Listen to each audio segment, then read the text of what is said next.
The following program is paid for and presented by John DeMasi. The opinions expressed are not those of Town Square Media or station advertisers. WPG Talk Radio 95.5 presents Talk with a Purpose. Join the conversation by calling 609-407-1450. Now, the host of Talk with a Purpose, John DeMasi. Happy end of July.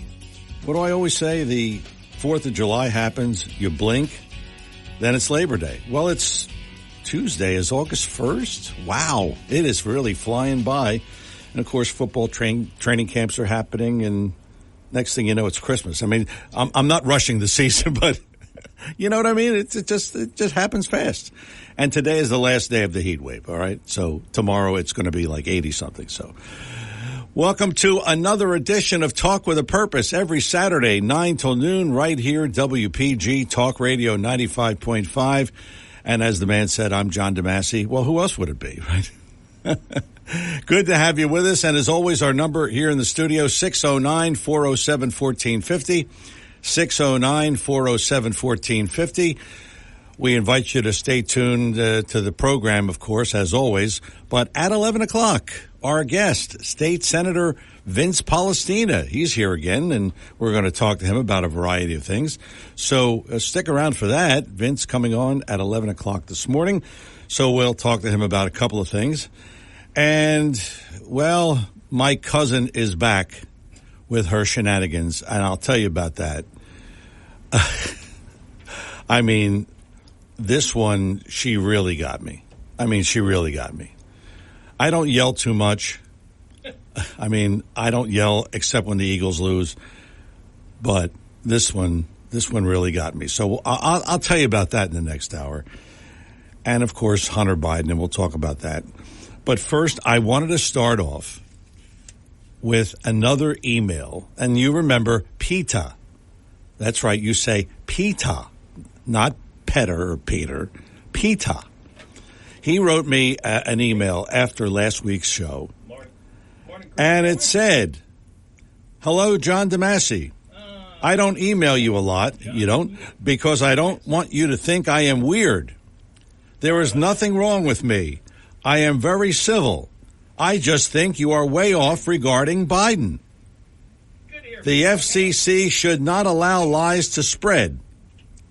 I am not trying to be rude, but I think you wear a diaper with poop in it." Another poop reference. "You must be uncomfortable doing the show, otherwise you would talk sense." Well, you see, what it is I bring a couple of changes of underwear, all right? "I always end in a nice manner.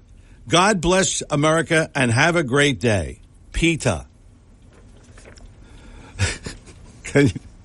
I had to start the show with that, all right? And also, people say that I don't give my email enough, so here it is, jdadv1@comcast.net, jdadv1@comcast.net. Email me anytime, anything you like, pro, con, or whatever. And get a lot of emails during the week, and some of them are good. So we'll talk about that, too, as well. It is Talk with a Purpose every Saturday, 9 till noon, WPG Talk Radio 95.5. Well, dominating the news cycle once again, it's Joe Biden or Hunter Biden or Donald Trump. We'll get to Donald Trump later on in the show. But for now, we will concentrate on the Hunter Biden plea deal, which blew up like a big balloon the other day. There was a song many, many years ago, and it was called "Thank Heaven for Little Girls." I'd like to amend that to a new title: "Thank Heaven for Judges Appointed by Donald Trump." U.S. District Judge Mary Ellen Noreika is the judge in question, and she said, with regards to the Hunter Biden situation and the deal and all of that, "You just want a rubber stamp agreement. I'm not in a position where I can accept or deny a plea." And really, when you look at it, it makes sense. She questioned whether some aspects of the deal were unconstitutional. And really, if again, constitutional scholars will tell you it is. So, in the end, Hunter Biden was back where he started. Still charged with federal crimes, no plea deal. It's back to the drawing board for Hunter and his team of attorneys. The decision will be deferred for 2 weeks. We'll see what happens there. But it's interesting because, again, I hate to quote Chris Christie, but if you heard him and he was saying, you know, a woman got 2 years for the same gun charge and Hunter gets off with that.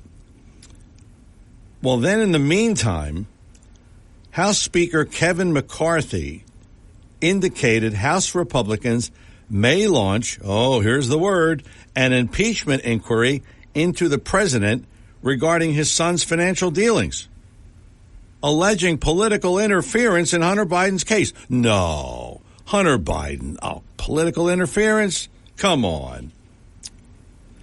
Back to the judge in this case, she repeatedly expressed frustration by the lawyers, the Hunter's lawyers, that she had only limited authority to accept or reject the deal. And if I was her, I mean, what is she doing there? If she has limited authority, what is she doing there? So it really doesn't make sense to question that, but here they go. They question it again. Boy, this is a mess.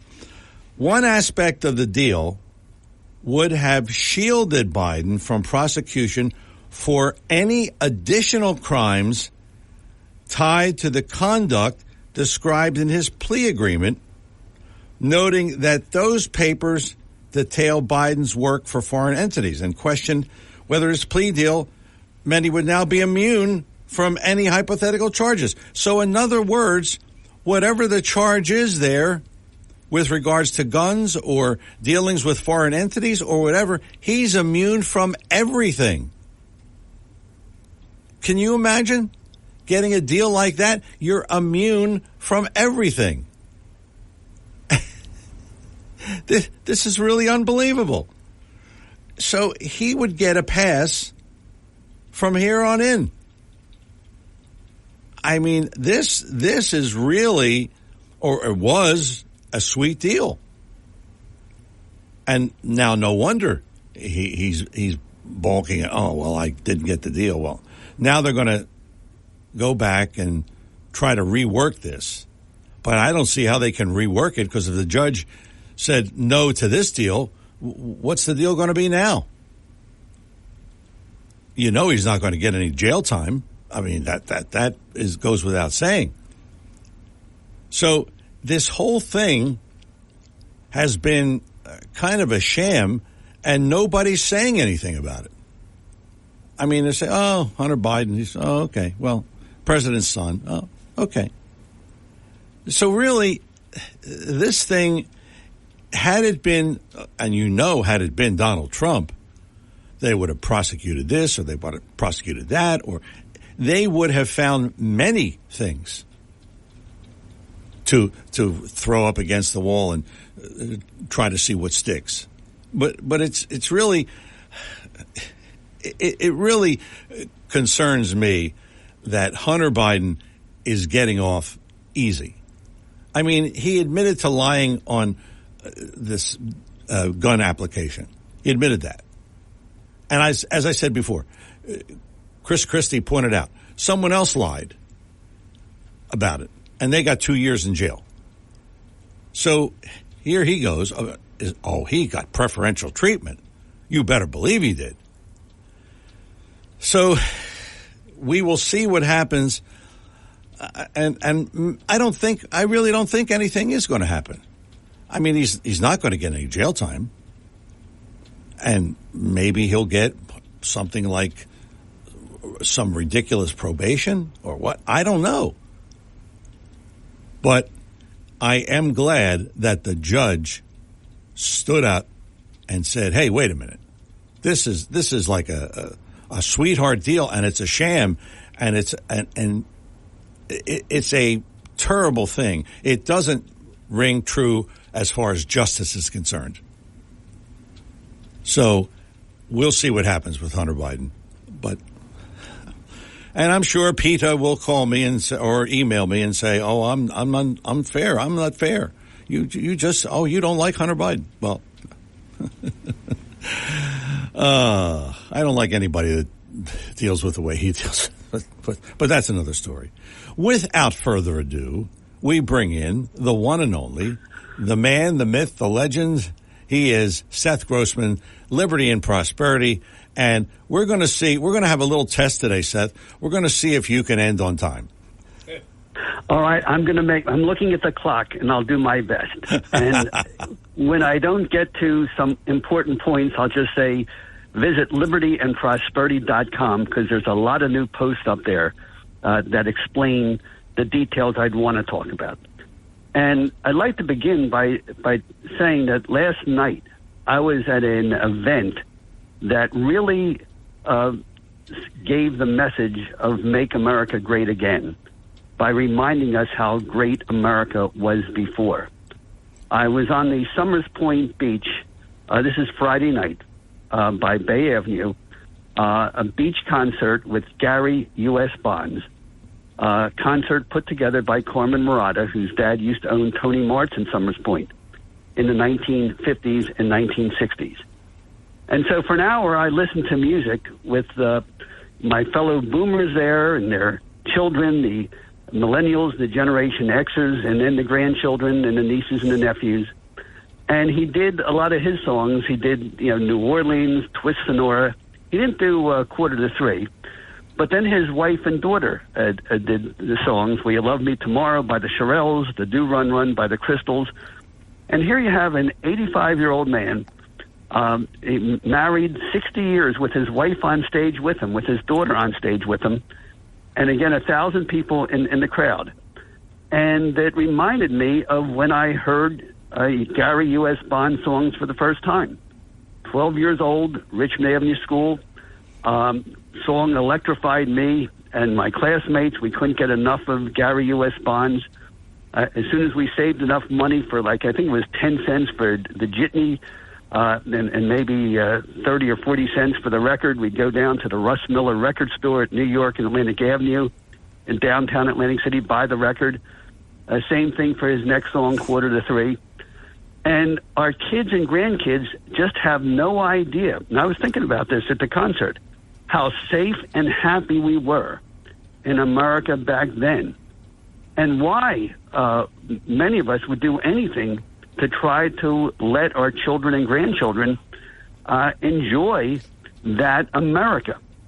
And nowhere is that story told better than just the life of Gary U.S. Bonds. Here you have a black singer, born in Jacksonville, Florida, but he grew up in Norfolk, Virginia. His father was a professor at the Hampton Institute. That was a black college that got started training teachers to teach freed black slaves how to read, because it was a crime in the Old South to teach blacks how to read when they were slaves. So the first priority was to teach all black Americans how to read. One of the first students of this Hampton Institute was Booker T. Washington. Gary U.S. Bonds' mom was a piano teacher. So Gary Bonds went to an all-black segregated school in Norfolk, graduated Booker T. Washington High School, Norfolk, in 1957.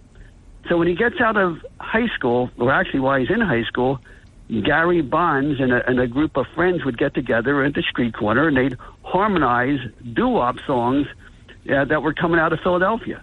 And eventually they formed a band, and then they hung out and sung in front of a little record store in Norfolk called Frankie's Got It. Now the store was owned by a Sicilian immigrant, Frankie Guida, who had this record store, but when he would hear the sounds of these black kids harmonizing in front of him, he got the idea of buying some equipment and producing his own records. And Frank Guida also had a musician friend who played the saxophone that added to the sound of these, four black kids harmonizing, and they came up with this Norfolk sound, and that's how they produced the record, New Orleans. come on, everybody, take a trip with me down the Mississippi, down to New Orleans. I don't know if you remember that song. Yes, I do. But I'm a former disc jockey, remember? I keep forgetting. Yes. But anyway, so Gary, he's trying to. So now you have this Sicilian immigrant, working with these black kids from a segregated high school in Norfolk, Virginia, and he's trying to figure out a way how to get disc jockeys around the country to play this new record with the new sound. So he convinces Gary to change his name to U.S. Bonds because they're selling U.S. savings bonds. And when the record would come in that said U.S. Bonds, all these disc jockeys would think it had something to do with promoting savings bonds, and they would play the record, and that's how that song New Orleans became a big hit, and that that was the way that Gary U.S. Bonds became a success. And of course, he went on to do a lot of other things. And here he is, 84 years old, still playing still married to the same girl, 60 years. So it's just such an American story. And you want to think, what can we do to bring this back? And then that sort of ties into the latest post that we have on our Liberty and Prosperity site, which is called The Pessimistic Future of America. And that essay that we have posted on our website talks about if you would look at America like a stock market chart, and that has its ups and its downs, but if you were looking at long-term trends, you would see that America has been in constant decline since on or around 1965. So what I was doing last night at the concert is listening to America, the sounds of America when we were at our peak. And you could see how during the last almost 60 years, we've been in a steady decline. We had a few ups, a few downs, like the stock market does. But the trend is down. And according to this essay that's posted, it's pessimistic because it talks about this almost 60 years of decline in America. But it gives like these 27 specific things. And the only good thing I could say about it is once you know what these things are, you could say, well, we could wake up and maybe turn things around. So I just want to briefly, just give the headings of these 27 things. And if you want to know the details, read them at libertyandprosperity.com. And of course, we'll be talking about that at our breakfast meeting this morning. And we meet from 9:30 to 10:30 every Saturday morning at Sal's Cafe. If you look it up online, it says Sal's Brick Oven Pizza, but it's at Groveland Avenue and New Road in Summers Point. So what are the 27 points that we had in 1965 that we don't have now? Well, now our Constitution is all but dead. Nobody follows it. Our security state, the CIA, the FBI, has been weaponized to punish political opponents. Number 3, and some of these are sort of repetitions, we have a 2-tiered fake justice system. Number 4, we can't even punish or deter normal crime.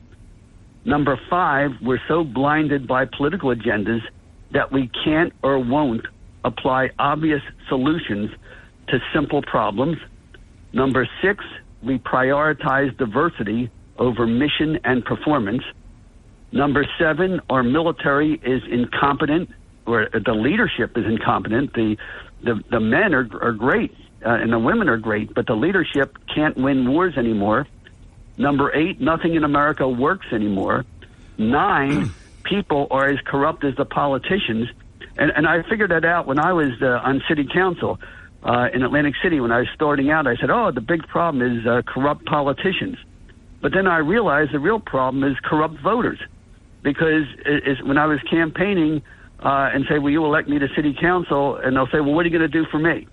So the problem is the voters get the politicians that they want. Number 10, our pop culture is filth. And again, this is from an essay, and I forget the guy's name. Let's see if I have it here. No, I misplaced the paperwork, but it's on our website. And let me just go to the. I'll just run through the rest of it. Christian and Bible faith is all but dead. Number 11.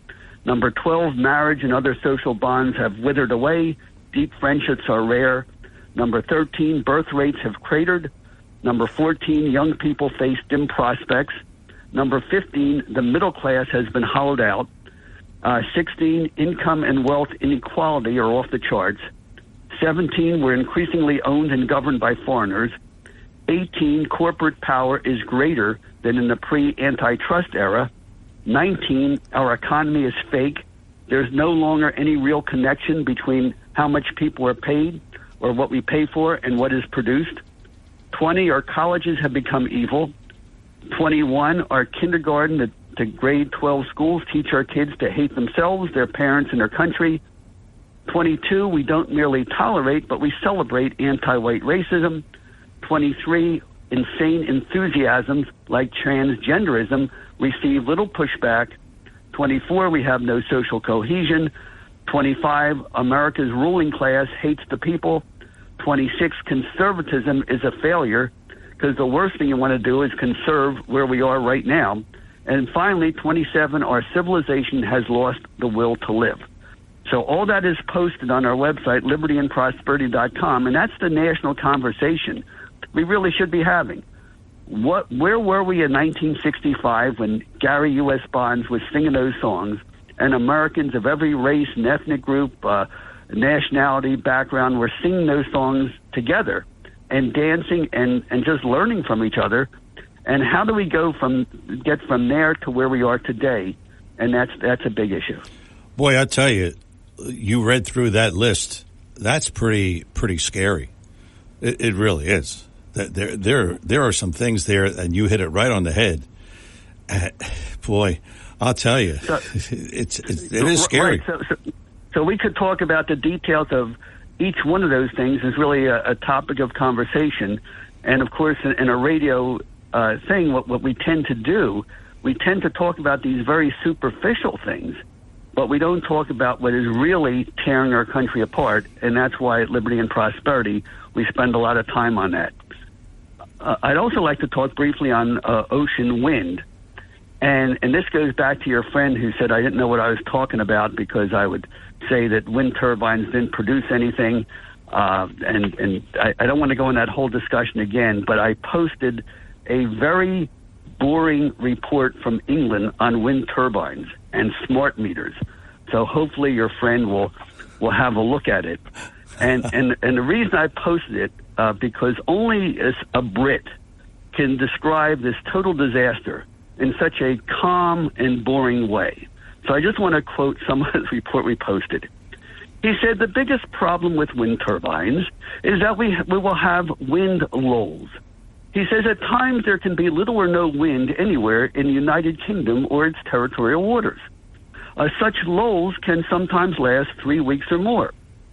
Presumably, then he goes on, this gap can be filled by zero-carbon dispatchable power, presumably natural gas-fired power stations with carbon capture and storage, or electricity stores of some kind. He said, but however, after the closing of the Petra Nova plant, the carbon capture and storage technology appears to be a dead end. So what's the solution? Therefore, smart meters are needed to instantly shut off power and raise prices during these wind lulls. We must recognize that the grid is going to be very different by the year 2030, and that's 7 years from now. We will have to get used to having electricity. He said we're used to having electricity when we want it. But families in the near future must get used to only using electric power when it's available rather than constantly. So in other words, it's not a matter of you plug in something, you plug in your toaster and you get toast. You have to find out, will we be having power today? Or will we be having power before 11 o'clock this morning? Because you will no longer control whether you have electricity in your house because your smart meter is going to turn things off or dial things down if there's not enough for everybody. And that will happen during these wind lulls. So that's the British perspective on what's going on. Well, I'll get an email from from that particular person. Yeah. But anyway, the lawsuits are important because they're tying things up. In today's paper, it says there's a lawsuit to stop that special tax break that Governor Murphy and the Democrats gave to Orsted a couple weeks ago. Yes. And the public hearings are important. And And putting up the signs and handing out the postcards are also important. And again, anyone who wants to could just contact me through Liberty and Prosperity, and we will mail them to you. We're a little backed up, but by Monday we will be mailing out a batch of cards. And in the back of our office in Summers Point, where my law office used to be, we have the signs. And those signs are effective. And how do we know they're effective? Because there's a letter published in the press today, and I want to see if I have his name. No, I don't see it. But a fellow from Northfield said it's horrible that Republican Congressman Jeff Van Drew is putting his campaign signs all over South Jersey because of his opposition to wind turbines. He said we have to immediately notify our local zoning officials and take down these campaign signs because it's horrible that Congressman is taking advantage of the wind turbine issue to promote him being a candidate. So in response to that fellow who wrote that letter from Northfield, all I could say is, number one, we have a First Amendment that protects the right to deliver a message. And number two, if you're so upset with a Republican using opposition to wind turbines to promote him being a candidate, well, why not have all of your Democrats also oppose the wind turbines, and then we won't have a problem. Right. That's right. So that's a very simple solution. And I'll finally finish up so I don't go over time. This Monday is the deadline. Anyone who wants to run for school board, if you want to get your name on the ballot, tomorrow is the deadline to file your petition with your county clerk. Next, our Liberty and Prosperity teaching calendar. Thank you very much, you, John DeMasi, for buying a sponsorship on that calendar. We needed $3,000. We so far we've gotten $2,300. We need $700 more. Anyone who wants to either sponsor it, it's $100 for a business card size. It's $500 for a half page. We need the project to pay for itself. And also for anyone who's listening on Saturday, today from noon to 7 p.m., there's a rally of a group called Blexit, Blexit. It's affiliated with Turning Point USA. It's addressed to the black community about shifting the culture, ending the victimhood mentality, and take advantage of the opportunities that America offers to black Americans, and why black Americans have more opportunity, more wealth, more empowerment than blacks in any other country in the world. And instead of complaining about what happened 300 years ago, how about doing what we can to improve things? And that's sponsored by Nasha Parker of Egg Harbor Township, the wife of Drew Parker. So it'll be music. It'll be a family-friendly event. It'll be at Tony Canale Park from noon to 6 o'clock tonight, and the details are posted on the libertyandprosperity.com website. Hey, you almost landed on time. Almost. Almost. Oh, all right, listen. About a minute late. That's all right. I'm going to quit while I'm ahead. Okay. And head over to the meeting at Sal's Cafe. It's Groveland in New Road in Summers Point.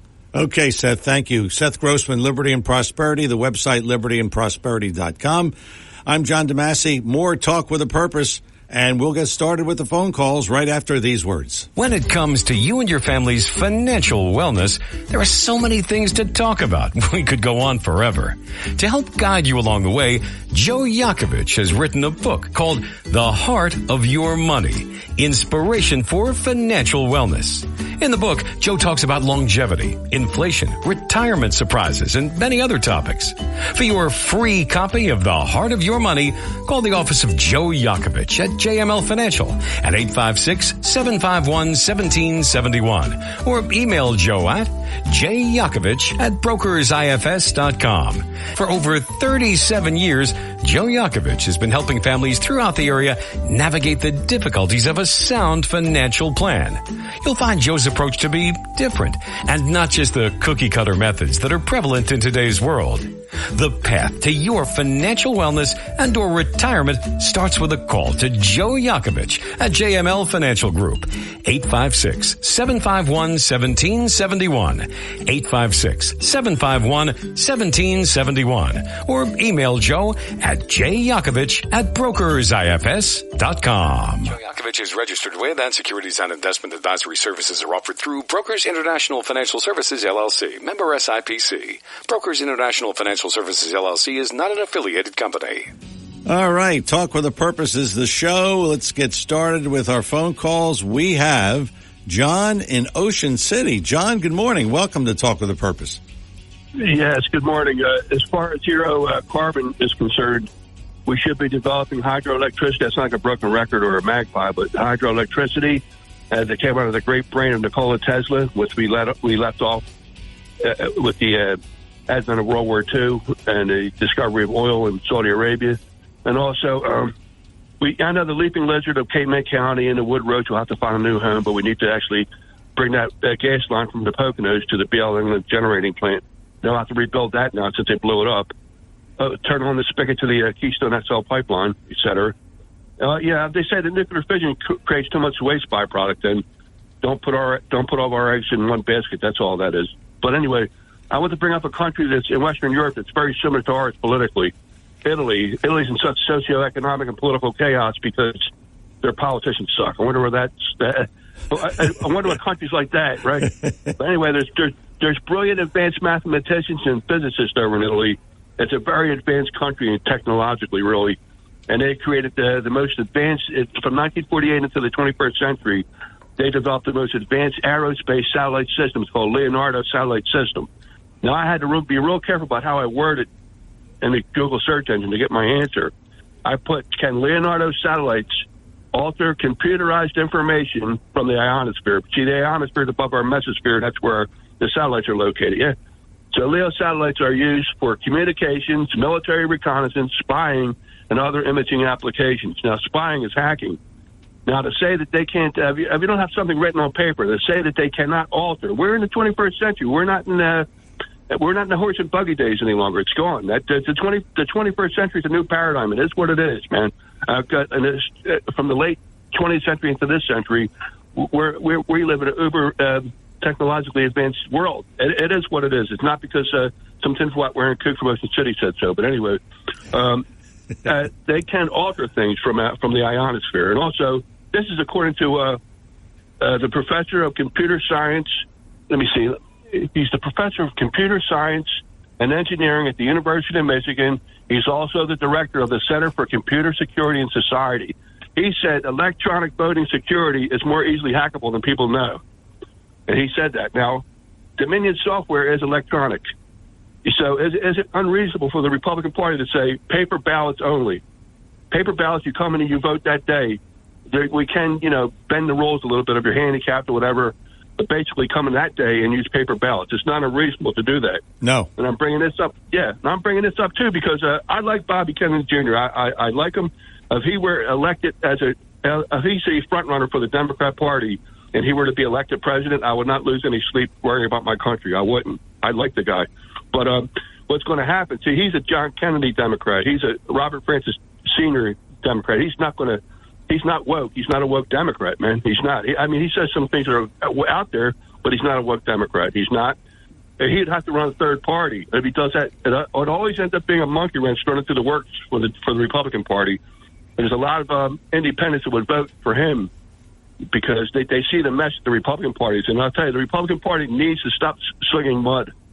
I'm going to vote for either three guys. It's either going to be President Trump for a second term. It's going to be Ron DeSantis or Timothy Scott. Either of those three guys. Yeah, they're good ones. Yeah, they're good ones. Yeah, I agree. Yep. I can't vote Democrat because they're whack jobs, man. But I know I'm preaching to the choir. Thanks for letting me call in. Okay, thanks, John. Thanks for the call. They're whack jobs. I like that. Talk with a Purpose is the show. Saturdays 9 till noon, WPG Talk Radio 95.5. I'm John DeMasi. We will get to Craig and Bob and maybe you at 609-407-1450. 609-407-1450. That's the number here in the studio. We'll come back with more Talk with a Purpose in just a moment. But first, it is rapidly approaching the deadline for nominations for Best of the Press. And yes, BF Mazzeo we'd like you to vote for us, nominate us, I should say, for Best Produce Store and Best Gift Baskets. The deadline is Monday, which means you have the weekend and you have Monday to nominate us for Best of the Press. BF Mazzeo, the finest fresh fruit and produce you'll find anywhere. We started talking about artichokes last week, and that's one thing that you'll find at BF Mazzeo all the time. I mean, they are really, if you like artichokes, that's one of the few places you can find them, BF Mazzeo. They're really big, and when you cook them, they're really delicious. And really, I taught my niece and nephew how to cook them, so now they're going to have them all the time. But they got to go to BF Mazzeo, all the way from Gloucester County. But they'll do it, That's what I'm saying. It is the finest fresh fruit and produce you'll find anywhere. You talk about the summer fruits, and now the Jersey tomatoes, I understand, are just coming out. They're a little bit late this year. So Jersey tomatoes and, of course, all of the great summer fruits, they're all available at BF Mazzeo. 601 New Road in Northfield and online at bfmazzeo.com. And don't forget, baked goods, prepared foods, it's all there. And this is especially a good time to pick up BF Mazzeo's prepared foods. Because if you want to cook in this heat, yesterday was unbearable. And so you just go to BF Mazzeo and you get a couple of dishes and you've got a few meals right there.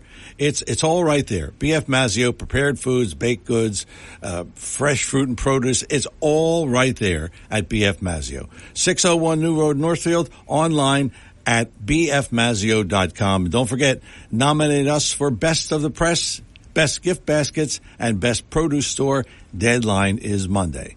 We're coming back with more Talk with a Purpose in just a moment. If you're interested in driving one of the finest automobiles on the market today, then you'll want to check out all of the fabulous new and pre-owned Lexus at Lexus of Atlantic City. Lexus of Atlantic City, 3169 Fire Road in EHT. Driving a Lexus is like no other vehicle on the market. Test drive one for yourself at Lexus of Atlantic City. Whether it's new or pre-owned, you'll be more than satisfied. In fact, Lexus is consistently number one when it comes to customer satisfaction. Visit Lexus of Atlantic City, 3169 Fire Road in EHT. Or you can check out their outstanding selection of new, pre-owned, and L-certified pre-owned vehicles on their website, LexusOfAtlanticCity.com. That's LexusOfAtlanticCity.com. Or, if you want more information, call 609-641-0008. Lexus of Atlantic City, now celebrating their 26th year in the area. A dealership that you'll enjoy. No pressure, no gimmicks, no hassle, no hype. Lexus of Atlantic City, 3169 Fire Road in EHT. And remember, always online at LexusOfAtlanticCity.com. Your WPG Talk Radio 95.5 AccuWeather forecast for South Jersey. Today becoming mostly cloudy.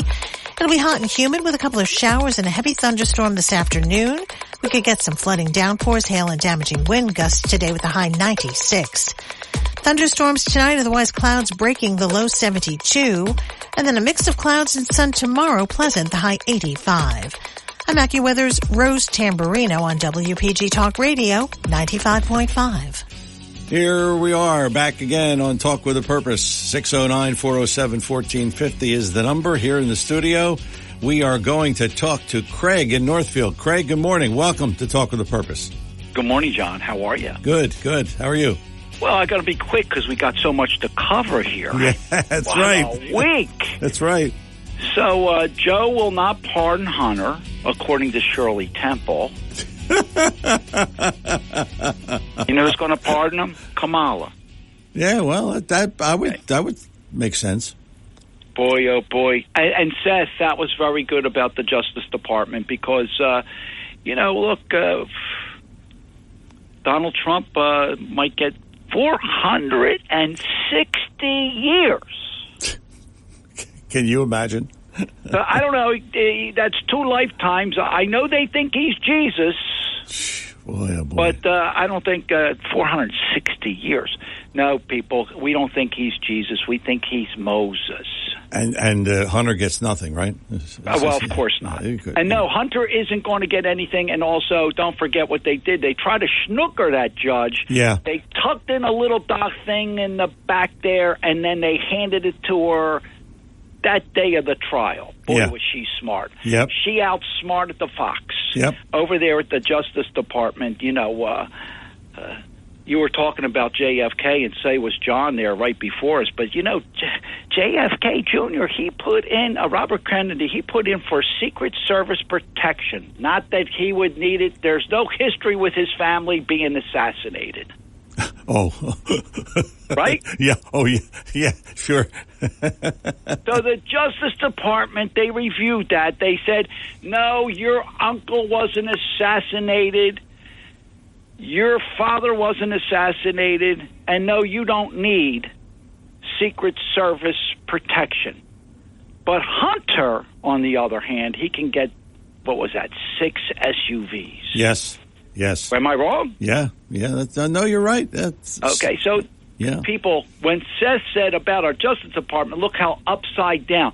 I mean, this guy's got 27% of the Democratic Party for his campaign, and he doesn't need Secret Service protection. Yeah. There's something wrong with these people. The country's upside down. Oh, yeah. No question. Seth, what they're talking about, and you people, I want to give you a new phrase now. We're going to call it mass compliance. That's what your government wants for you, mass compliance. Okay, you saw it, how we all shut down our businesses. Right? We all got the shot. Yeah. And then all of a sudden, that shot, man, they're saying that climate change causes blood clots, not the COVID shot, not the vaccine. Do you see how our youth is dropping? Do you see the soccer star that just dropped? Yeah. Okay, right? Yeah. Okay. So here we are. We're because I'm going to be quick, and I want to give a little toast off to somebody. Did you hear about what happened over there with the island of Hawaii, where the Obamas, they stopped seawalls in Hawaii, people, because, of the erosion. And, the environmentalists that the Obamas are, they said that we were going to be flooded, right? So they got to get to the seawall, and nobody else is allowed to have it but the privileged. So Obama's allowed to have a seawall. But over there in Hawaii, they had a little something going on over there this week. Did you hear about that? No, I didn't. No. You didn't hear about the chef that was paddleboarding? He drowned. Ooh. You didn't hear about that? No, I didn't hear it. No. Well, I got to tell you that, listen, if I disappear, if I get a little surgery, like, throat job like Joan Rivers, and I'm dead. Yeah.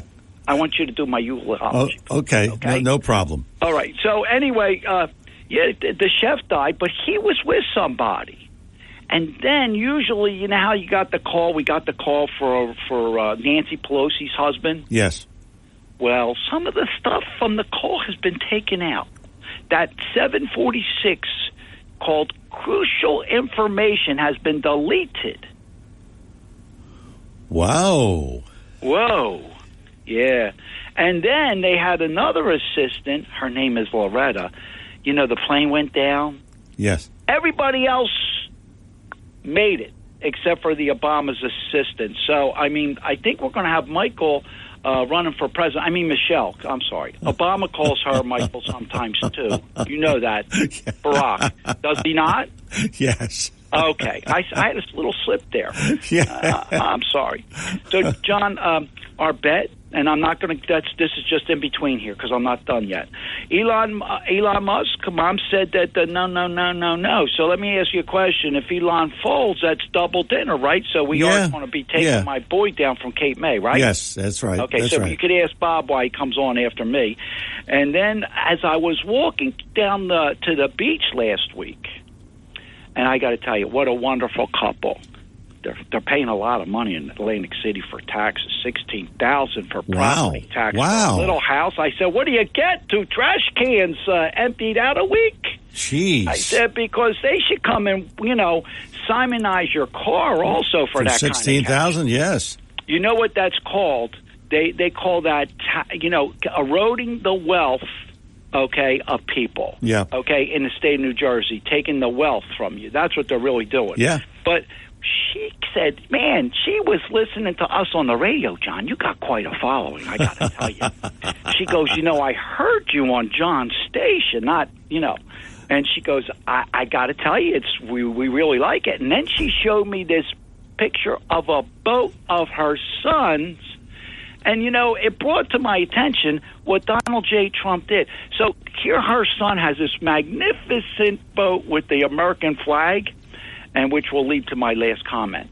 And, she said that DeSantis wanted to get a picture with it, and her son felt that would be, not fair to Donald J. Trump because, let's face it, those boat rallies were inspired by not DeSantis, but by who? Donald J. Trump. That's right. Okay, which leads me to my ending, and thank you for letting me go a little long. Okay. I'd like to say thank you to our New Jersey Coast Guard here in Atlantic County, who faithfully, tirelessly, day and night, go out to keep our oceans protected and our coasts protected. I think about you as you fly over, and I wish you all well and safety. Thank you again for keeping us safe. Thanks, Craig. Thanks for the call. Bob and Cape May. Bob, I know you've been waiting a long time. Craig was a little winded there. Yeah, Craig just cannot resist the need to stick the needle in our guy DeSantis. I know. Cannot resist it. So that's good. That's fine, Craig. But think about Plan B sometime and think about 2028 because you know what, the Republican Party, it's the Trump DeSantis wing. That's the reality. Yeah. Now, if you have no other option besides Donald J., if you think he's going to live forever, if you think he'll be president and king forever, you go ahead and keep trying to throw mud on our guy. But the point is, there's been no one that's been more successful in implementing true conservative policies. No governor's ever been tougher on illegals to the extent that he could be.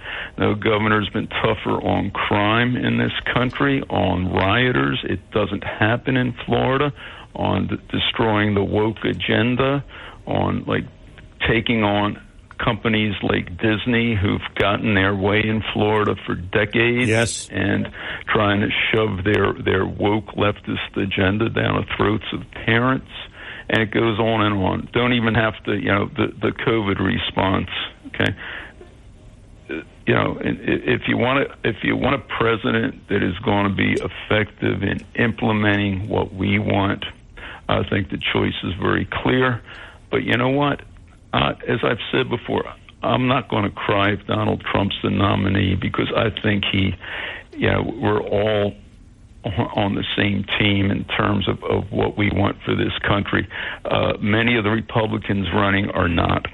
So that was getting me off my point. The point I was calling about is the Hunter Biden situation here, the two-tiered justice system. Hunter Biden, the arrogance of Hunter Biden and Joe Biden. Look, he deducted tuition for his daughter at Columbia University. All right, that is not that's just one blatant example. The Bidens violated their rule for criminality, and that rule, and Biden's brother, I believe, Jim, it was either Jim or the other brother, told Tony Bobulinski, Bobulinski asked him, who was a business partner, he said, aren't you guys worried about all this getting exposed? And the reply was, no, we're not, because we will always have plausible deniability. That was the term, plausible deniability. Yeah. Now, where did they violate this? Well, the paper trail of the money. 170 suspicious activities reports. Okay, sure, they set up all these LLCs, 24 of them, maybe more. Yeah, offshore. There are offshore accounts. It could be $50 to $100 million that they've taken in, but. Ultimately, the paper trail came back to them, and Republicans under James Comer are digging this up. It's coming to light now. Yeah. So, but, we'll see. We'll see if they get nailed. I mean, yes, President Trump is getting charged with library infractions, basically. The National Archives and their records, well, versus somebody that has taken bribes for tens of millions of dollars. He's getting away with it. If you leave it up to the Justice Department, because look, this hearing in Wilmington, and Craig brought this up, and kudos to Craig. We are on the same team, Craig, believe it or not. But look, the Justice Department tried to bury this blanket immunity in tons of paperwork. They didn't think the judge would pick it up, but man, she sure did pick it up. She did, so. yeah. But again, it just the prosecution was supposed to be adversarial to the defense team. Well, clearly they're not. They're just not. Yeah. Bob, by the way, in the next hour, I'm going to tell a story, and it involves Ron DeSantis. This thing that this whole thing about teaching slavery. Well, I'll tell you that my cousin called him a racist, and so I went off on her. And I'll tell that story in the next hour. So I invite you to stay tuned for that. Yep, it's good. Thanks for the call, Bob. 609-407-1450. Talk with a Purpose is the show, Saturdays 9 till noon. WPG Talk Radio 95.5. I'm John DeMasi. We'll talk to Lou after the break. Maybe we'll talk to you. And hour number one rapidly coming to a close. We'll have final thoughts after these words. When it comes to you and your family's financial wellness, there are so many things to talk about. We could go on forever. To help guide you along the way, Joe Yakovich has written a book called The Heart of Your Money, Inspiration for Financial Wellness. In the book, Joe talks about longevity, inflation, retirement surprises, and many other topics. For your free copy of The Heart of Your Money, call the office of Joe Yakovich at JML Financial at 856-751-1771 or email Joe at jyakovich@brokersifs.com. For over 37 years, Joe Yakovich has been helping families throughout the area navigate the difficulties of a sound financial plan. You'll find Joe's approach to be different and not just the cookie-cutter methods that are prevalent in today's world. The path to your financial wellness and or retirement starts with a call to Joe Yakovich at JML Financial Group. 856-751-1771. 856-751-1771. Or email Joe at jyakovich@brokersifs.com. Joe Yakovich is registered with, and securities and investment advisory services are offered through Brokers International Financial Services, LLC. Member SIPC. Brokers International Financial Services, LLC is not an affiliated company. Back here on Talk with a Purpose, if you miss any of today's show, we have for you the Talk with a Purpose replay. And it happens every Sunday, 5 until 8, right here on WPG Talk Radio 95.5. Or you want to hear it again? Hey, that's great. 5 till 8 every Sunday, Talk with a Purpose replay right here, WPG Talk Radio 95.5. We're going to talk to Lou right now. Lou, good morning. Welcome to Talk with a Purpose. Good morning. Long-time listener, first-time caller. Good. Thank you, Lou. I just want to defend Seth Grossman. Everything he's saying is correct. I've been in the independent power plant industry, the combined heat and power plant industry, and the renewable energy industry for over 25 years. The R in renewable energy does not stand for reliability. There's not a single project that is sustainable without our tax dollars funding the project. If it was profitable, the private sector would have done it already. It's ridiculous how these windmills are getting put up without any of us putting a vote on it. It's crooked. These politicians need to start going to jail. They need to start getting tarred and feathered like our founding fathers used to do.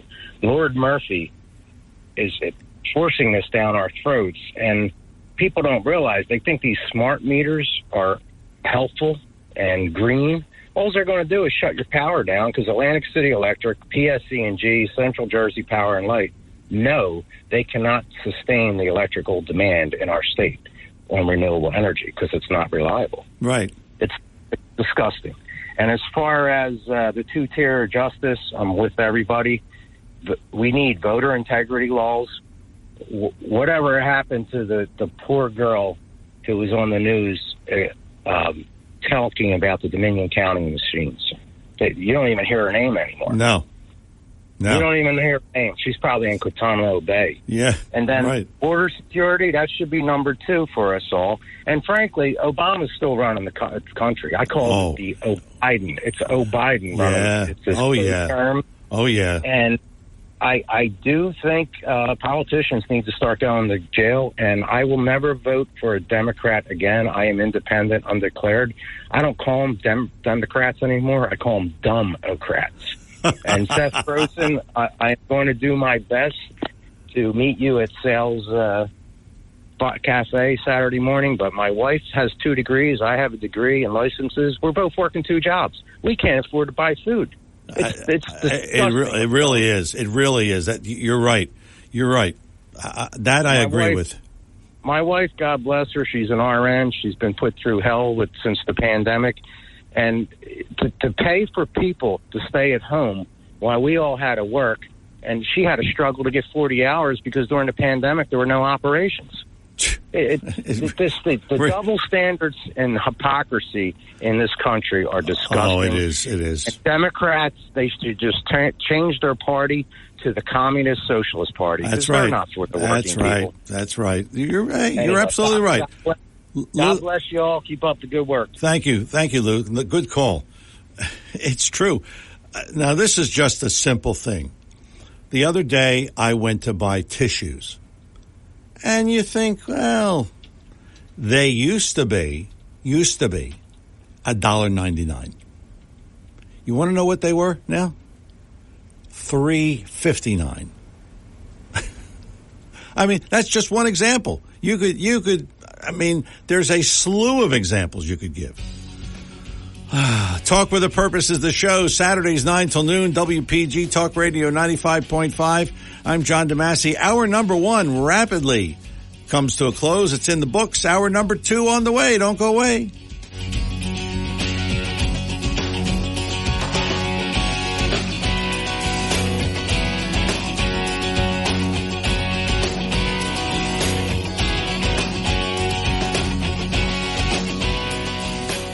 .5 FM and 1450 AM WPGG Atlantic City, WENJ HD3 Millville, a Town Square media station. WPG Talk Radio 95.5 presents Talk with a Purpose. Join the conversation by calling 609-407-1450. Now, the host of Talk with a Purpose, John DeMasi. Hour number 2, Talk with a Purpose, every Saturday 9 till noon, WPG Talk Radio 95.5. I'm John DeMasi. Good to have you with us. And as always, as you heard the man say, 609-407-1450 is our number here in the studio. So I have a dilemma. Do I start with what I want to talk about, or do I start with David? I'll start with David, and then I'll get into what I want to talk about. David in California. David, good morning. Oh, John, don't make me start with you. Okay. So, the issue of Trump is misappropriation of government funds. He was taking the mighty army of the United States and using it for his personal battles. And that used to be called the embezzlement. And when you start looking, like that last caller, America was founded on taxation with representation. Yes. That we all pool our money in a pot to get a good sewage system, to get a good fresh water system, yes. to get a library, to yes. get, good roads and bridges. All of that, yes. And so when you have somebody, power playing into management of our money, that's kind of where the issue of conservatism starts. Do you want to give some leeway to a con artist with endless ambitions? I mean, you could lose your money in 10 seconds with a guy like that. Well, David, stop right there. Tell me what you're referring to specifically. What did he do to use the money to kind of get his own agenda? What were you referring to? Giving over Middle East peace to Jared Kushner cost billions, and lots of billions, untold billions in many ways.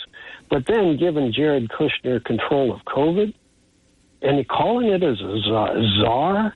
I mean, America hates kings, right? And the czar is just another name for a king. And then that weasel goes in there and names his boy as a czar to managing an epidemic, which ended up killing 500,000 people by the time Trump was out. And he was doing nothing but lying and ivermectin and light bulbs up your ass. These guys cost America massive. And the idea that, the previous caller was lying about solar. If you know, just in well, how was he lying, David? I mean, he said he had 25 years in energy in that field. Yeah, I'm telling you, there's a thing called line resistance, and that means that if you push electricity 10 feet, it's going to get there pretty completely. But if you push it 50 miles, you're going to be lucky to have half of it. And the idea that if there are solar panels all over your neighborhood, all over your town, all over everywhere, then the line resistance hardly comes into play because the electricity is going 40 feet in order to get to your place instead of coming from 50 miles to a nuclear power plant or some crap. The expense of putting away their junk and their expense of having to push it 50 miles instead of it going 50 feet is part of the biggest con that there is. And it's been interesting in the beginning, but the more you learn about how that power is hogged, they're like rich con artists that are hogging the electricity. And then they're making the taxpayer pay higher and higher. Like you look at those people in Texas that are, you're in 100 degrees out there today too, right? Yeah, that's right. You imagine 27 days of over 100. And your air conditioning bill is going to be $1,000. Yeah, if not upwards. And the idea that there are people who still deny that the polluters caused global warming, and that Donald Trump refused to believe it for 4 years, and he's caused Congress for another 2 years to ignore it. You're talking about some serious death of the planet kind of stuff, and these guys are not doing any infrastructure. They're doing zero planning. They're doing no representation with it. Taxation with representation. Right now, the rich power companies don't pay taxes. They get subsidies. They get the subsidy to push it 50 miles. And that's the other part of his lie, is that he doesn't talk about, like, when I first learned about this was 40 years ago, and I was taking a Master Gardener course, and they were talking about the electricity and, if you had like a little solar in your yard kind of idea rather than having to have it pushed 50 miles. So they were talking about the subsidies to coal, and most people were paying about 8 cents a kilowatt hour at the time, 8 cents, on your bill. And but it was really costing the taxpayers, it was costing, in reality, 45 cents a kilowatt hour, minus your 8 cents comes to what the subsidies to the power company were. So the idea that that America has been cheated by these big power companies. In other words, to dig up a mountain and toss this stuff, put it on a conveyor belt, put it on a truck, put it on a train, push it 1,000 miles to get to a power plant, another conveyor belt, another train, off barges, all kind of different ways of wasting electricity in order to push rocks 1,000 miles to burn them. Now, that's kind of primitive, but it's also poisoning, polluting, and ruins mountains. And the idea that America could have solar, wind power, all sorts of alternative energy sources, to create this electricity. Everybody would be able to get their gizmos taken care of, but it wouldn't be pushed 50 miles. And then the billing on pushing it 50 miles. If the taxpayer's already paying, 38 cents off their taxes for subsidies for the pushing rocks from North Carolina to wherever, the idea that we, the people, should have better management. And I know what it was, that the coal companies who are getting the subsidies are still able to come up with a PR campaign to say that they're the victims, and that solar is, the only danger in solar is that is using cheap wires. In other words, if every house that's putting in solar and hooking up to each other shoulder to shoulder, if somebody starts using cheap wires, then you can burn down a section of it. Yeah, right? yeah. So if there's an acknowledgement of united we stand, divided we fall, don't use cheap wires. Okay, David. David, thanks a lot for the call. Appreciate it. I actually let David go. I mean, he was making somewhat sense. 609-407-1450 is the number here. Talk with a Purpose, Saturdays 9 till noon, WPG Talk Radio 95.5. I'm John DeMasi. All right, I wanted to talk about this because an incident happened the other day, and it has to do with my cousin. And if you remember, years ago, she lived with me briefly, and she was very critical of Donald Trump. And she said Joe Biden was a decent man and all of that stuff. Well, we've been cordial for the last couple of years. And when I see her, it's hello, how are you? That kind of thing. But the other day, she really got me going the other day. The situation was she began to talk about Ron DeSantis, the Florida governor. First she said, he'll never be president. Okay. And then she said, do you see what he's doing in Florida? He's a racist. And that is when I lost it. Can you imagine? She said he's a racist. And just like that. And I lost it. I never yelled. I haven't yelled so loud. I didn't even yell at the Eagles in the Super Bowl that loud. So, goes to show you, I mean, she really pushed my buttons. I said, I'm sick of your liberal crap. And it went on from there. And I won't really go into the other parts of the conversation. But here is what she was referring to and what a lot of people are referring to. And a lot of people are saying, Ron DeSantis is a racist. The liberal media is all over DeSantis. The state of Florida approved a new set of standards for teaching black history. And students at the state's public high schools will not learn that slavery was a benefit to some black people because it taught them skills. That is all that this particular standard is saying. Here is the language from the state standard.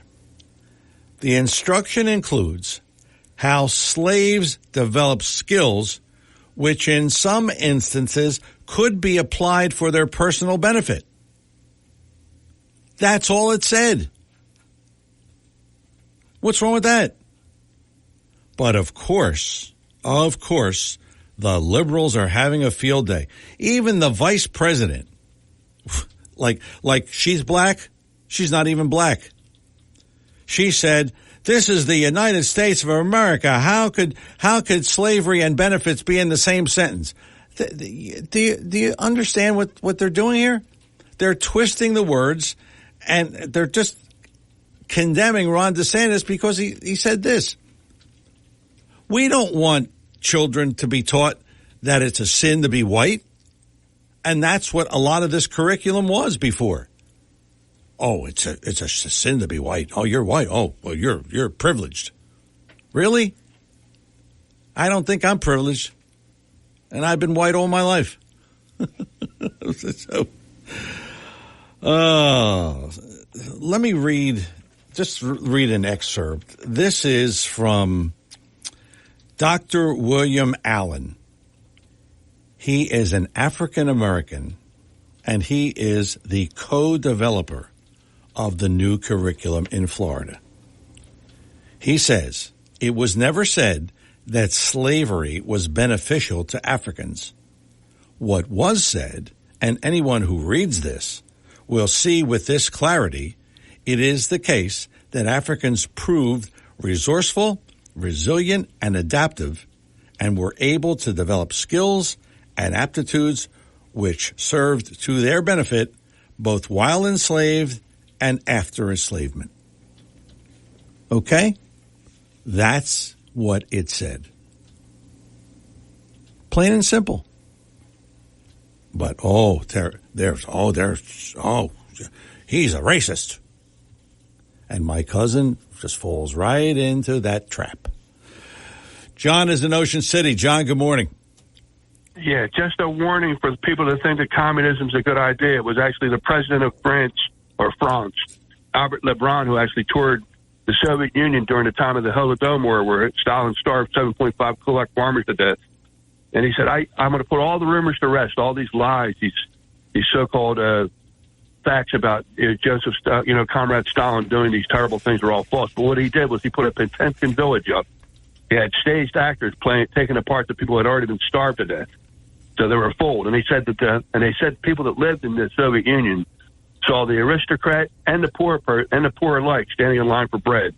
That's what you get when you have communism take over. And there's always going to be poor. And being poor in America is different from being poor in other countries, okay?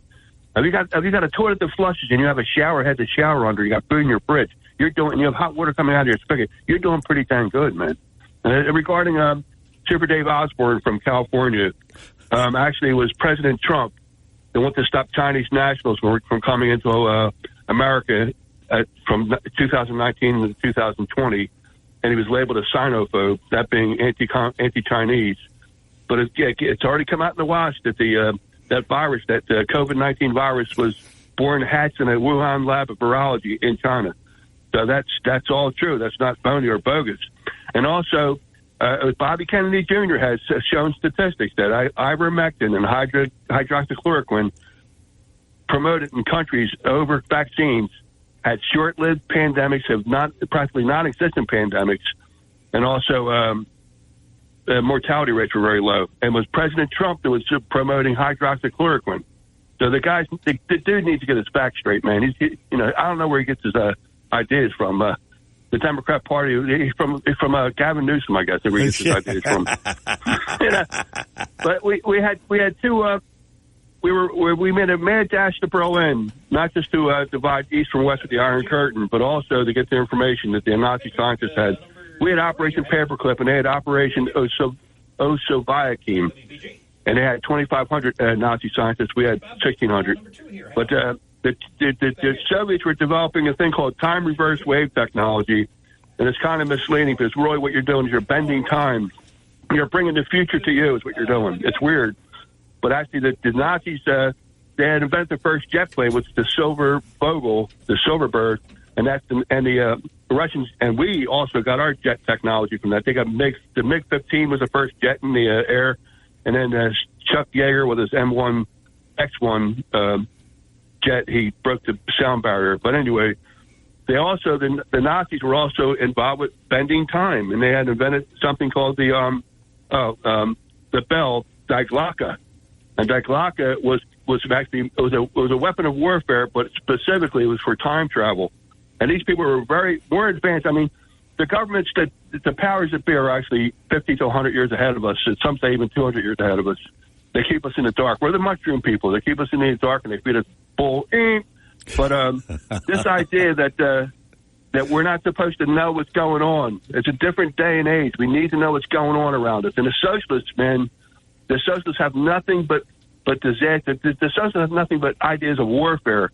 It's provable. The National Socialists of Nazi Germany, and the Marxist socialists of China and Russia have proven that they don't have the best plans for humanity. Just thanks for letting me call in again. Okay, thanks, John. Thanks for the call.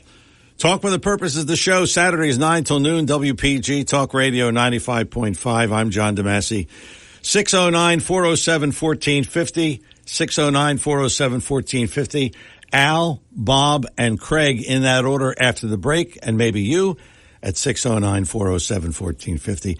Back here with more Talk with a Purpose in just a moment. I have a confession to make, and that is that my Lexus this morning did not start. And how many times have I told you, nothing goes wrong with these cars? Well, I think it's the battery, which happens to any car. But my car is parked at the Dunkin' Donuts across the street, and in order to make the show this morning, I walked from the Dunkin' Donuts to the studio. So I'm here. The show must go on. So afterwards, we'll call AAA and get the tow truck and do what we got to do. But Lexus of Atlantic City, listen, let's face it. Batteries die. Things happen with cars. But for the most part, and as I've said before, for the most part, nothing ever happens to these cars. Lexus of Atlantic City, of course, is what I'm talking about. It's 3169 Fire Road in EHT, and online aclexus.com. It is the Golden Opportunity Sales Event happening right now at Lexus of Atlantic City, and it will continue through Labor Day, and that's exactly what it means. It is a golden opportunity for you to drive a Lexus. They got special deals on everything. You name it, they've got it. It's SUVs, sedans, sport vehicles, all kinds of vehicles at Lexus of Atlantic City. Again, 3169 Fire Road, EHT, and you go online and see aclexus.com, aclexus.com. You'll see the inventory, and you'll see new and pre-owned. Hey, you may want to go pre-owned. That's always an option, and that's what my niece did. And I mean, she bought a car that was basically like 3 years old, and it's like brand new. So you can see for yourself what one you like. I myself prefer brand new cars, but you, of course, if you like pre-owned, you go pre-owned. Lexus of Atlantic City, 3169 Fire Road, EHT. Stop in, ask for Helen. She'll take good care of you, and you'll see it's a very, very pleasant experience. It's not that stuff that you get other dealers where you're there for 6 hours buying a car. It doesn't happen that way. You're in and out, and it's done. Lexus of Atlantic City, 3169 Fire Road, EHT, online at aclexus.com. Coming back with more Talk with a Purpose in just a moment. I'm Seth Grossman for LibertyandProsperity.com. Traffic backs up a lot on Atlantic Avenue in Margate and West Avenue in Ocean City these days. These streets now have only one lane of traffic in each direction instead of two. Woke Democrats in Washington and Trenton call this a road diet. They bribe towns to do this by paying for new streets. They want to punish people who use cars. They hate when Americans are free to drive where and when they want. They want us to live like we're in China. This is against our Constitution. But who complains when somebody else pays for something we want? That's why our federal government is now $31,000 billion in debt. Our dollar has less value each day. Learn the details and what we can do about it. Visit LibertyandProsperity.com. Help us reach more people. Join our weekly breakfast. Donate what you can to keep us on the air and online. LibertyandProsperity.com. Back here on Talk with a Purpose, one of the features that we have here on this program is the on-demand. That's right. You Google John DeMasi podcasts, and all of them come up. Do we hit over 200 yet, Chris? Close to 200, right? 200 shows. You can pick and choose whatever you want, and you just listen anytime, anywhere. It's just a great feature. You know, TV has the on-demand. We have on-demand in radio. John DeMasi podcasts and 184. Wow. Getting close to 200. 184 shows. Do I remember what I did on show 97? No. So you just do that, and you can listen to any of our shows anytime. Let's go back to the phones. Al in Corbin City. Al, good morning. Welcome to Talk with a Purpose. How you doing this morning? Good. How about you? Good. Hello? Hello? Al? What happened? I don't know. Is he still there? Yeah. Must be, put him on hold, Chris. Yeah. Put him on hold, and then we'll come back to Bob and Cape May. Bob, good morning. Welcome to Talk with a Purpose again. Hey, John. So, look, David made our point here about the wind turbines. They're going to be positioned 100, 200 miles from the ultimate usage. And, of course, it's inefficient. Thanks for doing that, David. Yeah. Solar panels. I have solar panels at a rental house in Rehoboth Beach. And, yeah, I do save money on that. That is correct. They do work. However, a lot of things people don't know about solar panels in a private home. One, what happens when you need to replace a roof? You have a big problem. Yes, you do. I mean, a big problem. Yeah. Two, your framing. Is your framing strong enough structurally to support them? Okay? Yeah. That's not always the case. These things weigh a lot. 2 or 3, when you put a new roof on, these things need to be fastened to your roof. Now, I have to say, I don't have roof leaks because of the solar panels. They probably have the correct method for not doing any damage to the integrity of your roof. Okay, I have to admit that. However, I would still worry, when you fasten something, you are driving a nail. Yeah. Okay. Yeah.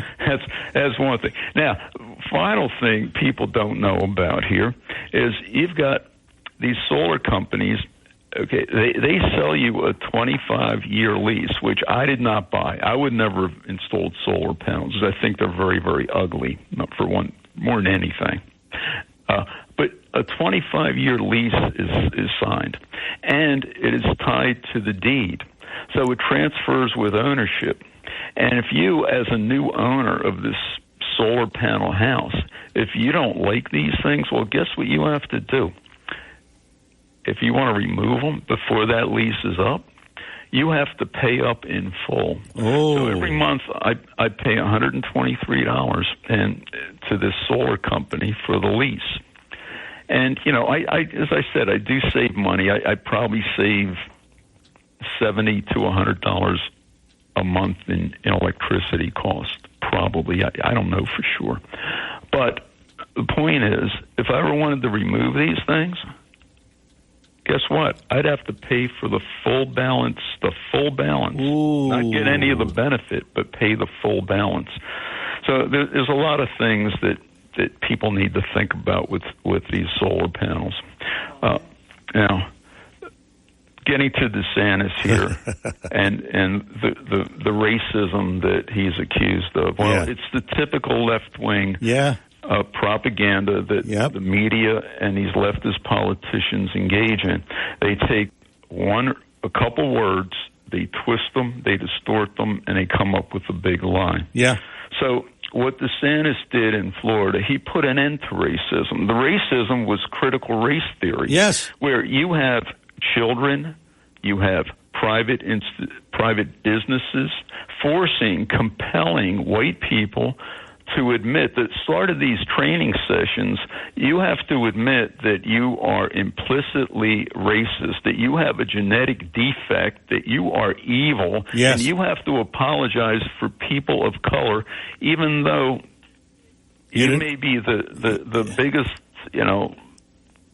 non-racist person in the world. You're still evil because you're white. So this is what DeSantis has put an end to. Yes. And I haven't seen any other governor in the country that has done that. So kudos to Ron DeSantis for doing that. Oh, yeah, I agree. I agree with you, Bob. And thanks for the call. Thanks for the second call.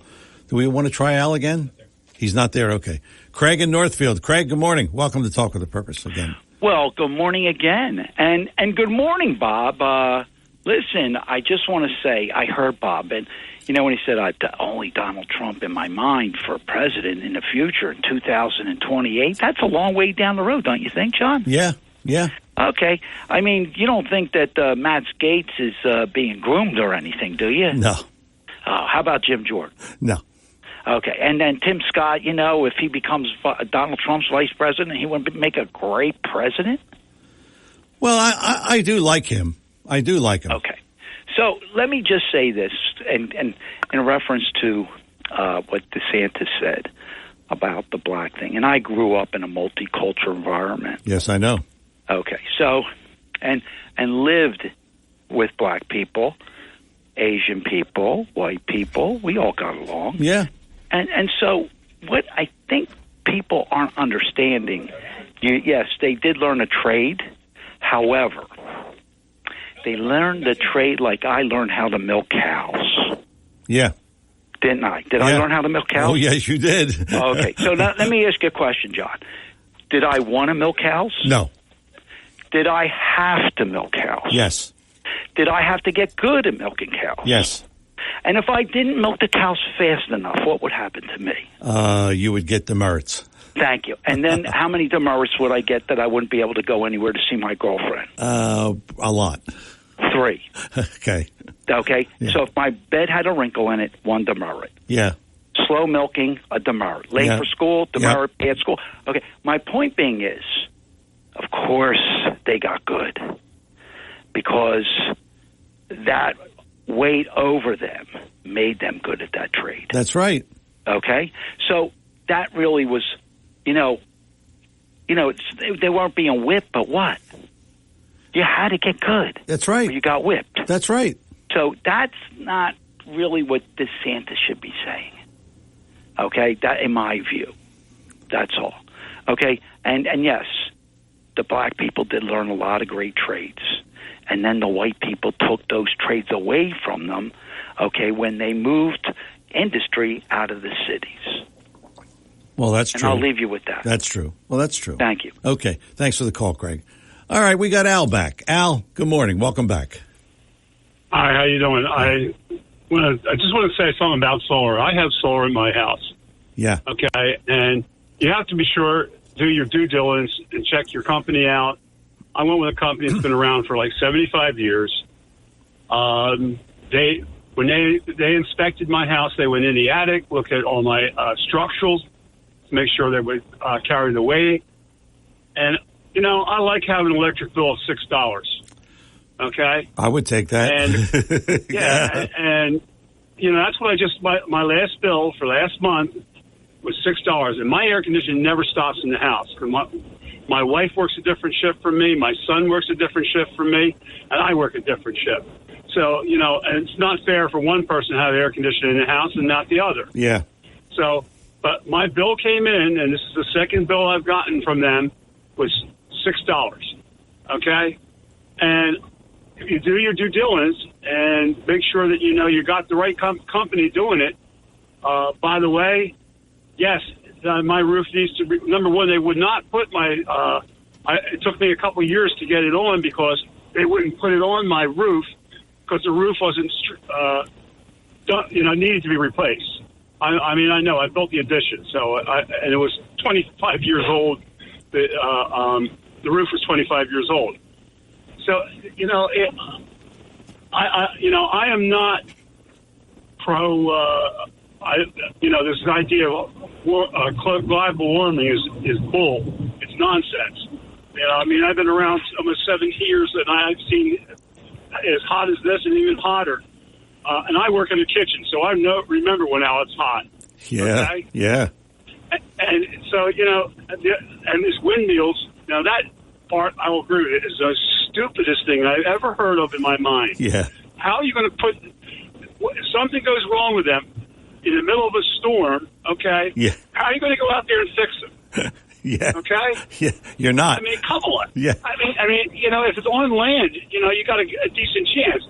But when that ocean 10 miles out, I've been out there when it's gotten rough, you better get your butt in the ground back on shore, or else you're sinking. That's right. That's right. it comes back to this common sense. Yeah. Okay. And it doesn't make and just think of how we have a nuclear plants that we're trying to close down when that's the cleanest form of energy there is. I think it's crazy. Yeah, I feel sorry for my daughter. My daughter said to me the other day she's not going to have children. She says, I just can't bring kids up in this world the way it is. And I don't blame her. Have a wonderful day. You too, Al. Thanks for the call. Yeah, I thought about that. And I'm not one for boats. I mean, my friend had a boat, and he would take me out, and sometimes we would go in the ocean. And even when it was relatively mild, with his size boat, it was rough on the ocean.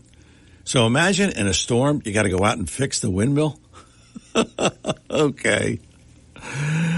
Oh, Talk with a Purpose is the show. Saturdays 9 till noon, WPG Talk Radio 95.5.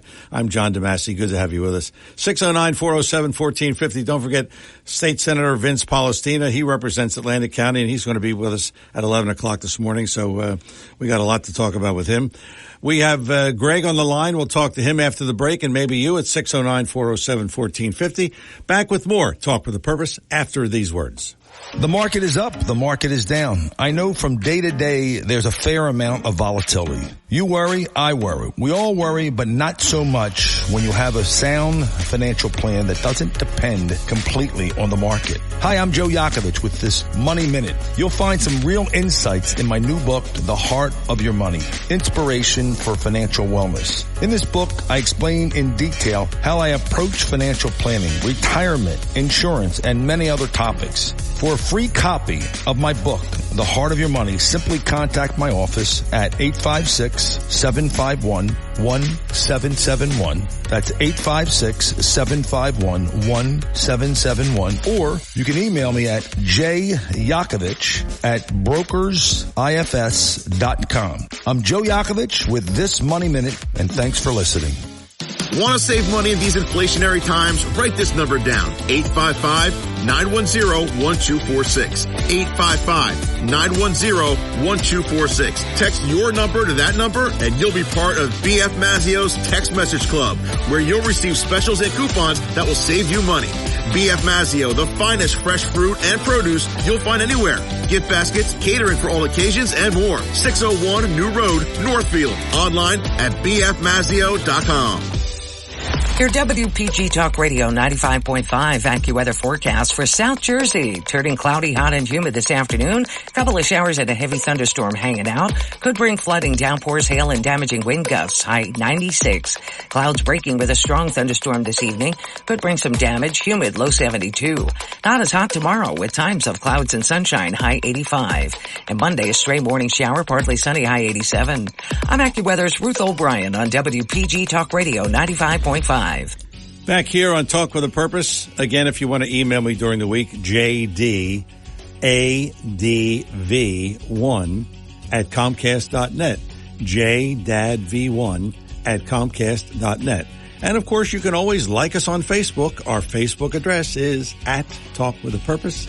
@TalkWithAPurpose is our Facebook address. And that's our show, Talk with a Purpose, Saturdays 9 till noon, WPG, Talk Radio 95.5. Let's talk to Greg and Absecon. Greg, good morning. Welcome to Talk with a Purpose. This is Massey. Good morning. Morning, sir. I hate taking steps backward, but we've been dealing with a third rail for over 200 years, pushing whatever we wanted to move in. We could also feed the same thing. So if we had cars that needed charging, rather than charging stations, have a rail in the road where they would be charging the car as it moved and was using the electric. Yeah. To me, the way we're going, it's like stepping back into the Black Ages, medieval times. Yeah. It's crazy. You mean with these electric cars? Yes. And then how are we going to feed them? Yeah. By building charging stations? It's insane. It's coming, Greg. It's like going back to how did you feed the horses or house them? You had stables for them. You didn't have to park them in your driveway. The other thing. Yes. Everything that we deal with today is presented to us with bows on it, already in work, solved, and we're going to live with it. It reminded me of comedian growing up. He was always behind the 8 ball. Yeah. As far as I'm concerned, that's where we're at all the time. Because everything we're presented with is already in motion. Yeah, like this New Green Deal. Yeah, that's right. Our schools, everything that we deal with daily is already resolved for us by the people in charge. Yeah. And you wonder, how can that constantly be happening? It's really a simple problem that disappeared. There was a time the president or anyone else couldn't sign a piece of paper that the press didn't know about it, and they were talking about it, and the senators and the congressmen were out on the front steps of the Capitol raising hell about what was going to happen. Yeah. So all of it was before. All the conversation would take place before what was going to happen happens. Yeah. None of it does now. You mean like all Murphy? All you get is dead silence. Yep. Well, it's from himself all the way down the chain. It's the same thing. Yeah. Well, Murphy signed a bill that switched the tax break from the wind turbines from us to the Ørsted. Now, what's that all about? I mean, that's a clear-cut example of what you're talking about. Right. Well, it's never going to change. No, because the one ingredient that really disappeared, it doesn't exist anymore. That's the media. Yeah. They're gone. Yeah. Because there was a time when it was independent and they didn't care if it was Republican or Democrat, blue or red. If it was right or wrong, good, bad, or indifferent, it was printed. Right. Where it was discussed before it ever happened. None of that takes place anymore. No, it doesn't appear to. And Greg, thank you for the call. Good call, as always. DJ in Summers Point. DJ, welcome to Talk with the Purpose. How you doing today, John? Good. How about you? Doing pretty good. Just called to mention a few weeks ago when this Hunter deal was announced. Didn't I mention to you this thing might be nixed by a judge? Yeah, you're right. Right. Because, judges have a responsibility to be able to explain it to the general public, that it was a fair deal, et cetera, et cetera. And this wasn't really a fair deal. No. Everybody said it. Yeah. Everybody said it. Yeah.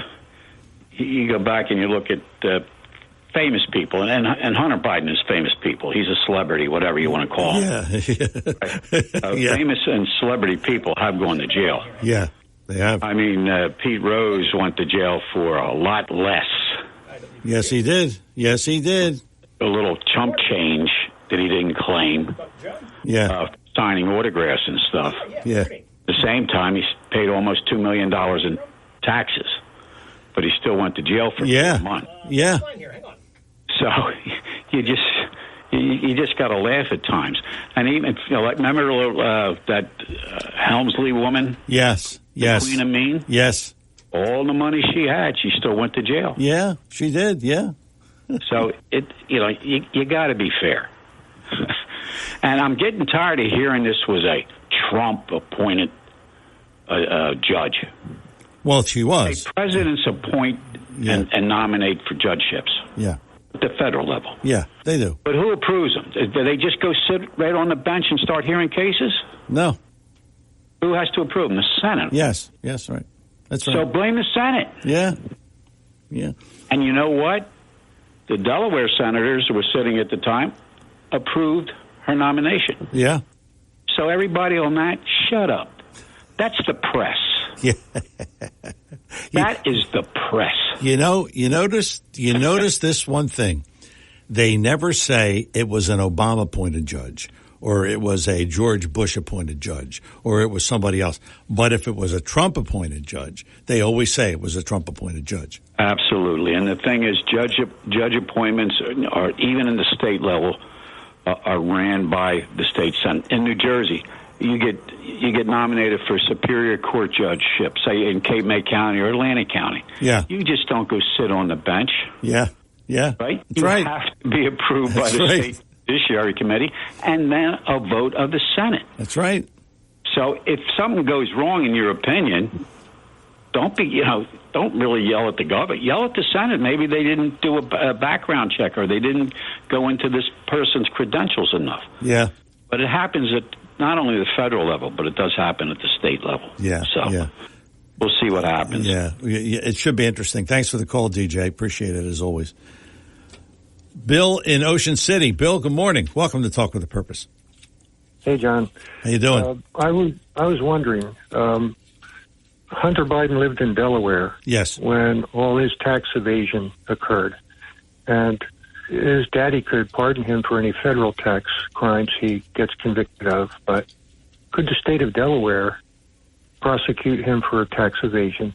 The question is, has Hunter violated any state laws in any of our 50 states?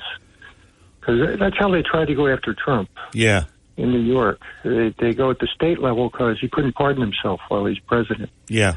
So, Daddy can take care of the federal things, but, you should look closely at what Hunter's done and everywhere he's committed crimes and see if any state laws apply to that. I am sure that Hunter has left a trail a mile long of violations in many states because, I mean, he's a drug addict and he's all kinds of other things.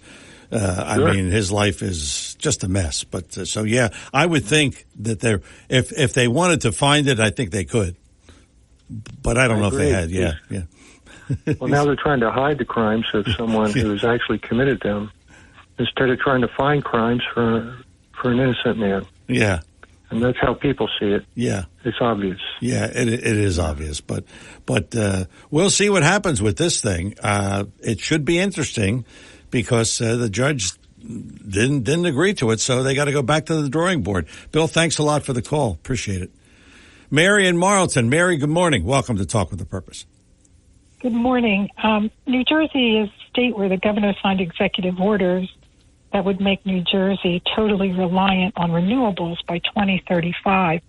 So here I'm asking myself, listening to the callers on solar, in the future, let's say I don't have solar panels and they start throttling back the coal-powered plants and the wind turbines aren't turning. Will I have access to power? And also, what happens to schools? What happens to hospitals? Or let's say I have a second home. Will the state government tell me, well, guess what? You only have so many energy credits, and you can't go to your second home this weekend because you ran your energy in your primary residence. This is so much bigger than just the wind turbine. Boy, that's true. Yeah, that's good points. Yeah. Will Ocean City be guaranteed the energy for the wind turbines that will be off their coast? Probably not. But if they're not guaranteed that energy, why would someone who owns solar panels, which I'm subsidizing through my energy bill, why would they be entitled to the energy that they are generating? Just questions. I know you have a guest coming on. I'd like to know what he's going to do about these executive orders or if there's anything that can be done. Yeah, good questions, Mary, and thanks for the call. I would tend to think that if it gets to that point, then I really don't. Are we having the same country that we have now? So if it gets to that point, I would think that if people say, oh, well, you can't go to your second home in Ocean City because you don't have electricity, then maybe Ocean City would step in and say, wait a minute, we're losing tourism. So I don't know that it would get to that point, but it is a valid question. And we will definitely ask Vince Polistina that coming up at 11 o'clock. And he is coming up at 11 o'clock this morning. Atlantic County State Senator Vince Polistina here on Talk with a Purpose. We have Bill in North Carolina, and maybe we'll have you after the break at 609-407-1450. I'm John DeMasi. Talk with a Purpose is the show, and we will have more after these words. Joe Yakovich is registered with and securities and investment advisory services are offered through Brokers International Financial Services, LLC, member SIPC. Brokers International Financial Services, LLC is not an affiliated company. When it comes to you and your family's financial wellness, there are so many things to talk about. We could go on forever. To help guide you along the way, Joe Yakovich has written a book called The Heart of Your Money, Inspiration for Financial Wellness. In the book, Joe talks about longevity, inflation, retirement surprises, and many other topics. For your free copy of The Heart of Your Money, call the office of Joe Yakovich at JML Financial at 856-751-1771 or email Joe at jyakovich@brokersifs.com. For over 37 years, Joe Yakovich has been helping families throughout the area navigate the difficulties of a sound financial plan. You'll find Joe's approach to be different and not just the cookie-cutter methods that are prevalent in today's world. The path to your financial wellness and or retirement starts with a call to Joe Yakovich at JML Financial Group. 856-751-1771. 856-751-1771. Or email Joe at jyakovich@brokersifs.com. Back here on Talk with a Purpose, 609-407-1450. Again, Vince Polistina, Atlantic County State Senator. He's coming up at 11 o'clock this morning, so stick around for that. 609-407-1450. Bill in North Carolina. Bill, good morning. Welcome to Talk with a Purpose. Good morning, John. Morning, John. Morning. How you doing? Very good. I just wanted to respond to some of what Dave had to say. An earlier caller has already set him straight on hydroxychloroquine and ivermectin and Bobby Kennedy. But in terms of his comments on fossil fuels, oil and coal made this nation wealthy. Yes. It allowed us to build the infrastructure we have, but he's also criticizing being able to move those stilly rocks around is testimony to our highway system. And moving that oil around is testimony to a huge pipeline system. These are the things that give him the affluence and ability to criticize others instead of building a nation. In response to his trying to frame my home state as some sort of East Coast polluter, he needs to get his facts straight, because the most coal in this nation comes out of the state of Wyoming. Well, it's not West Coast, it's out there close. Like most progressive ideas, he wants to spend other people's money because nobody's going to argue that solar panels create electricity and then that can lead to a savings in the amount of electricity you have to buy each month. But this utopian vision he has of every house shoulder to shoulder covered with solar panels, where does the money for that come from? Because it's tens of thousands of dollars to have those panels put in.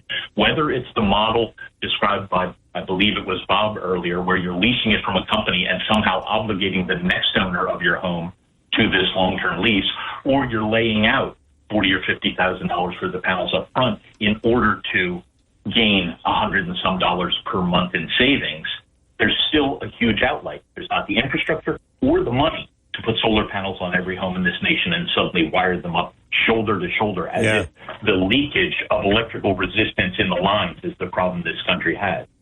Last point on the subject, if this utopia were reasonable, why isn't the great state of California the model? Why aren't they wired up with solar panels home to home, shoulder to shoulder, as he said, setting an example for the rest of the nation where we couldn't resist it, where we'd say, well, look, they've got round-the-clock power and it doesn't cost them anything. Let's all do that. But no, instead, his state has squandered some of the greatest national resources this country had to offer and is deep in debt instead, while they're not solving the energy problem. Yeah, they're a mess anyway. I mean, exactly. In so many ways, and instead the Democrats want to put forward their governor, who's helped to ruin that state, as a presidential candidate. Yeah. Oh, he has definitely ruined that state. There's no question about that. There's no question about that. Bill, thanks a lot for the call, and thanks for refuting you did it better than I could when it comes to solar energy. 609-407-1450, 609-407-1450. That's the number here in the studio. It's Talk with a Purpose, Saturdays 9 till noon, WPG, Talk Radio 95.5. Just a note here. Did you see there was a naked lady on the famous 405 highway in San Francisco? Well, where else would you expect this to be but in San Francisco?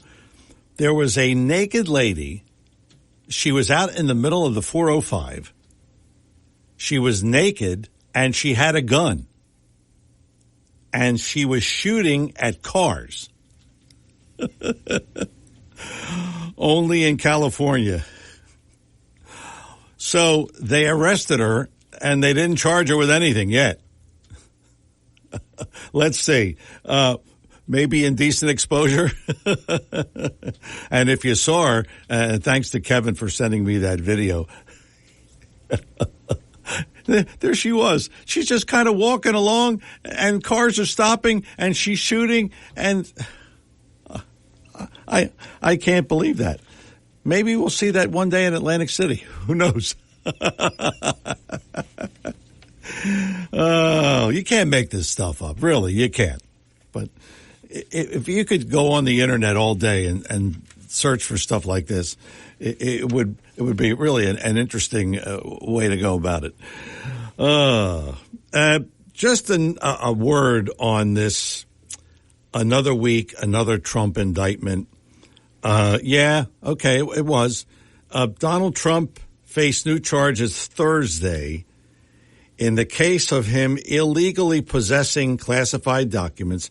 See, they figure if they keep piling on, if they keep throwing stuff against the wall, something will stick. Allegedly, he asked a staffer to delete camera footage at his Florida estate in an effort to obstruct the federal investigation. The indictment states that between June 2022 and August 2022, Carlos de Oliveira, he's a property manager at Mar-a-Lago, he did corruptly destroy and mutilate and concede documents located at Mar-a-Lago. Can you imagine? I mean, I just don't understand it. They just keep piling on. You figure one of these things has to stick. This is a notable shift in the prosecution's approach to Trump's case. So now they're charging him for retaining the document. What is it with these documents? I mean, and I've heard people on The View, he just recklessly keeps these documents and their national security, and how could he do this? By the way, and Chris, you'll be familiar with this. Jason Aldean is a country singer, and he just put out this song, That Won't Happen in a Small Town. So the people on The View decided that they would vilify him for putting out that song. So guess what Jason Aldean did? He's suing the entire View. He's suing Whoopi Goldberg, Joy Behar, and all of the others for defamation of character for $40 million. I hope he wins. And I hope ABC has to pay that. Because that's another one. I am definitely sick of that. Well, we move on. Talk with a Purpose is the show. Saturdays 9 till noon. WPG Talk Radio 95.5. I'm John DeMasi. Coming up, Vince Palestina, state senator representing Atlantic County. We'll talk to him about a variety of things that they're on the table. So stick around for that. And, of course, he'll take questions at 609-407-1450. Hour number 2, Talk with a Purpose in the books. Hour number 3 with Vince Palestina coming up. You know what we say. Don't go away.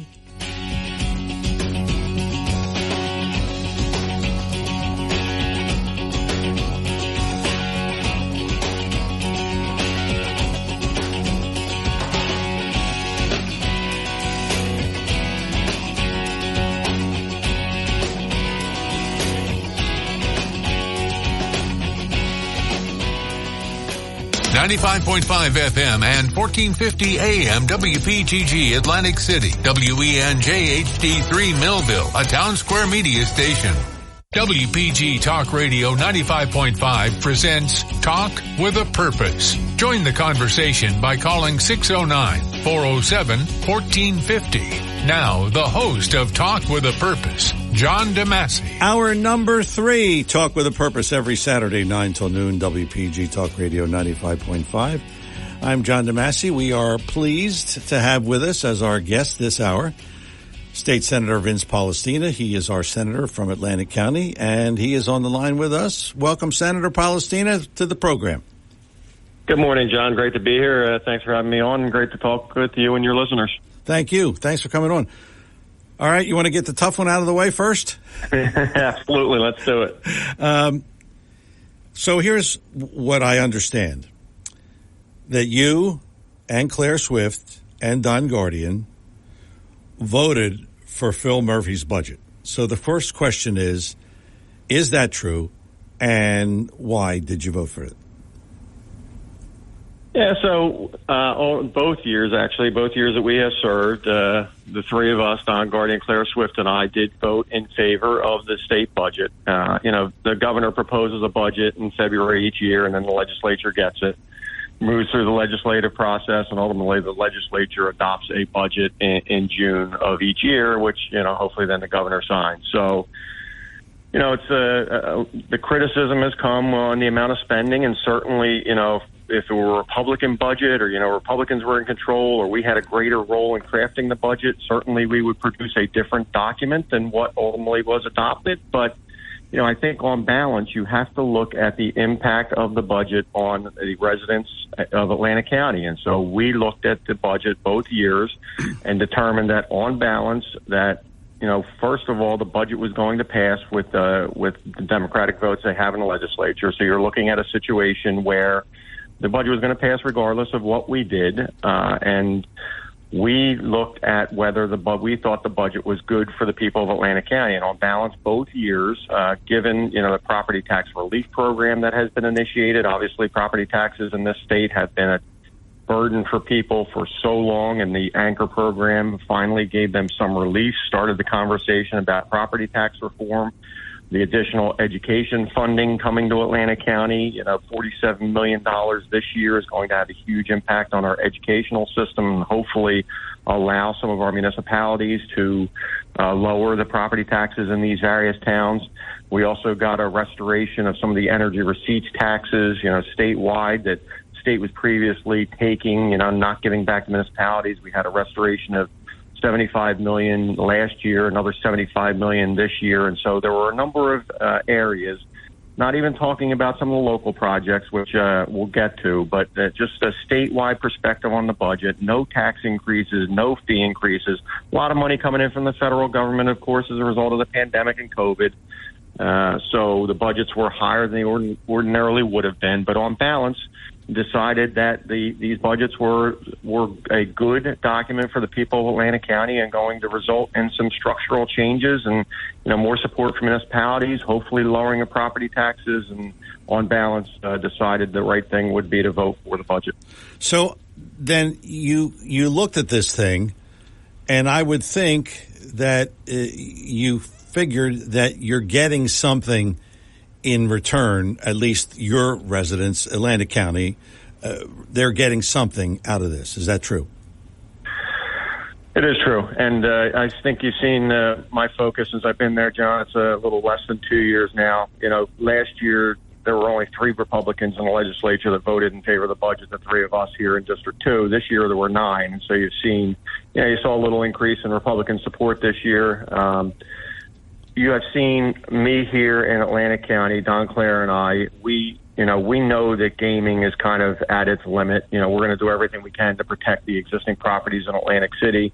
But obviously our area has been way too dependent on tourism for too long. That when we had a monopoly in gaming and you saw the expansion of gaming in Atlantic City and we had all those jobs, everything was good here. But when we saw the competition in Pennsylvania, start, and now we're going to get competition in New York, we know that gaming is not going to be a driver of our economy here in South Jersey moving forward. So you have seen the focus of us here now in Atlantic County on three major pillars: Stockton University, Atlantic Care, and the Aviation Research Park, because we need to diversify this economy. We need to create other opportunities in our area. And so we have gotten record funding for Stockton University, both last year and this year. We got $10 million for Atlantic Care this year in this year's budget. We got $5 million in last year's budget for the Aviation Research Park building. We're working with the EDA to get the final money needed of $8 million to build the second building at the research park. And so our focus here in District 2 has been to figure out how we can make investments in these areas, specific areas with Stockton, Atlantic Care, and the Aviation Research Park, to create different opportunities and to diversify this economy, create jobs, and get people to work. Because if we don't do that, when New York gaming and that competition hits and our gaming industry in Atlantic City is affected, we're in for some tough times. We lived through it in 2007, 2008 when we saw the competition come on in Pennsylvania, and we're going to go through a similar thing if we don't figure out ways to invest in this area. And so those were the three areas that we really focused on. There are some other things like the pet project of mine, the old area by the Shore Mall and Bradley Shopping Center, old Bradley Shopping Center, that we're going to move that traffic signal. We're going to provide a direct access to the Garden State Parkway. And so there are other individual projects that we have gotten funded through the budget, and very, very fortunate that we have been able to work with the administration, work with our colleagues in the legislature to see some real investment in Atlantic County. Vince Polistina is our guest, State Senator Vince Polistina, representing Atlantic County, and he is here. And we'll take some questions, 609-407-1450. It's Talk with a Purpose, every Saturday, 9 till noon, WPG Talk Radio 95.5. And the senator is here and, again, ready to talk to us at 609-407-1450. All right, let's talk about another sore subject, the wind turbines. What's the status on that? I know last time you were on, you had developed a survey, kind of getting a feel of what people felt about it, and it's just widespread opposition. What's the status on that now? And you've seen, John, that offshore wind is an absolute mess. Just now, litigation all over the place. Cape May County's got a lawsuit trying to prevent the one down there. There was another lawsuit filed yesterday about these tax breaks given to Ørsted. Ørsted is actually suing the city of Ocean City over some road openings that they need. It is just a tangled mess of litigation, of increasing costs. And something now that I don't even think is sustainable the way things are going. You saw, the last day that we were in session in the legislature, one of the deals that Ørsted made with the Board of Public Utilities was to get a very high price for these offshore renewable energy credits, about $98 a credit, in exchange for giving any tax breaks at the federal level or state level back to ratepayers. And the last day of the legislative session, Ørsted was successful coming back to the legislature and diverting about $1 billion, which would go to you and I and all of your listeners, in the form of subsidies for rates, because offshore wind is going to be so much more expensive, about 3 times more than traditional energy. That money was supposed to go to us. Ørsted made a deal with the BPU for the money to go to us. And at the very last minute there, they went back to the legislature and got some of their friends in the legislature to divert that money to them. It is a foreign company. In some cases, they are bringing workers in from overseas to build these things. There's a ton of opposition, of course, to what they're doing and the cost associated with it. And when you're thinking about $1 billion more after they have gotten all this money from the BPU and from the state to divert another $1 billion from ratepayers over to a foreign company, just is not right. And so it is a tangled mess of litigation, opposition, and just a cluster right now where it stands. Do you think this will ever happen? Everything I hear is that potentially the first one will happen, which is the one off the coast of Margate and Ocean City, which is proposed for like 15 miles off the coast. But it sounds like that may be the only thing that happens, if anything happens. I think you got to see how this litigation plays out. Defend Brigantine Beach and Protect Our Coast yesterday sued over the legislation I just mentioned to divert the money from ratepayers of the BPU. And so there's a lot of litigation that's got to play out. And obviously, Joe Biden's inflation and everything that has caused the cost to go up, that's not getting any better. And so I think it's very questionable, but we'll have to see how things play out over the next few months. Are there more rallies and demonstrations, do you know of?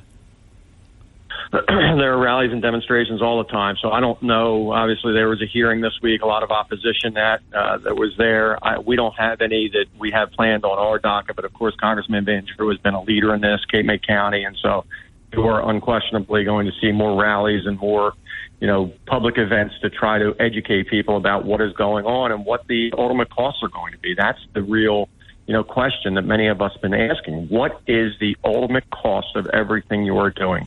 And we can't get straight answers on it. So I think until we get clarity and we get, them giving us the answers that we are looking for, you're absolutely going to see more rallies and more questions and more public events associated with offshore wind. Okay, Senator, we have some people who want to talk to you. Linda in Absecon. Linda, you're on with Senator Vince Palestina. Good morning, John. Good morning, Senator. Good morning. Good morning, Linda. How are you? I'm fine, thank you. And yeah, you're right. I guess you really... I'm sorry? I said, Vince, please. I've known you for a long time. Yeah. Well, Vince, I know you can't imagine what the cost overruns are going to be on this project, depending on how far it goes. The windmills, that is. But Vince, yep. I heard you discussing educational funding. So, and this is really a thorn in my side. So, educational funding. So, for whom? So we have it for Stockton. But my thought is this, Vince, and you would end up a rock star if you could do anything, because you know that we have an attorney general who's waging a legal battle over transgender policies in public schools, and we know what's going on in public schools, and it's totally unacceptable. And I know you and your wife are amazing parents, and I have to compliment you on how you're schooling your children. So I said all that to say that. Oh, you're welcome. And I said all that to say this. How can we get, because, young families, they need their paychecks bigly, and how can we get some of this educational funding into their hands so that they can send their children to schools that suit them, because public education ain't delivering? Thanks, Vince. Thanks, Linda. Anytime, Linda. Thanks. Yeah, I think obviously, the way that we fund the public educational system in this state has been a problem, and continues to be a problem for people being able to raise a family here, seniors to be able to stay here. And so, the additional funding from the state is, again, continuing the process to get property taxes in the state under control. In terms of the, whether it's public education, private education, I think one of the things we have seen, is really a lot of dialogue, a lot of communication related to getting parents more involved in their children's education. I think that is one of the things, as Linda said, we have, you've really gotten away from as people have gotten busier and busier trying to put food on the table, provide for their families. Parents are just not able to be as involved in their children's education. So I think when you're talking about education, we have got to get back to more parental involvement, more they're being able to, be involved on the children's day-to-day education, making sure we're reinforcing the education when they go back home. That's how we all grew up, and I think that's what we need to figure out a way to get back to. So I think, it goes with all of the educational systems and, the ability for people to make choices related to their children's schooling. One of the things here is that children must go to schools based on where they live. And if you would give parents more opportunity and more decision making to send kids to where they think would be most appropriate for their children, I think you're going to result in better outcomes. And so I think there are a number of things that we have to, we got to talk about related to public education, and hopefully those conversations continue in the state. Okay, we have Paul in California. Paul, you're on with Senator Vince Palestina. Hello? Hello? Are you there? Okay. Let's try Steve in Absecon Island. Steve, good morning. You're on with State Senator Vince Palestina. Good morning, John. Always a terrific show. Thank you, Steve. Senator Palestina, thanks for taking my call. Of course. I was going to ask you questions about taxes, and I'll just make a statement to throw it out there. 2 statements, and then I have a question about executive orders. The 2 statements are, first of all, it's not the government's money to take from the private citizen to spend on private business matters. That's number one. The government's not in the business of creating business. They're in the business of protecting us, making sure everything is level-handed and fair. Infrastructure, police, fire, public works.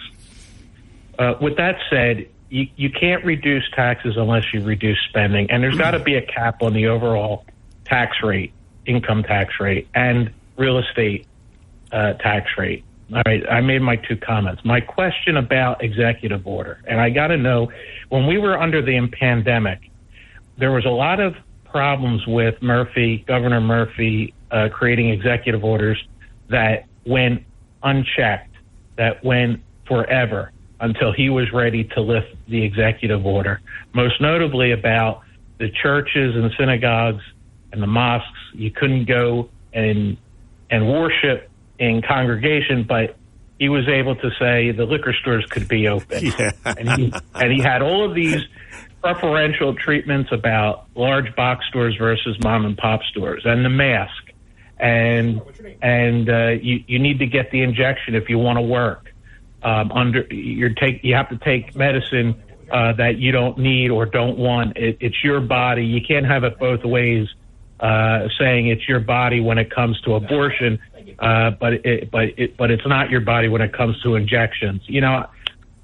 So I want to know, how are you going to convince and persuade your Democratic counterparts to put a check and balance on executive orders so that maybe the executive orders get revisited by the legislature and the Senate after 20 days or after 30 days?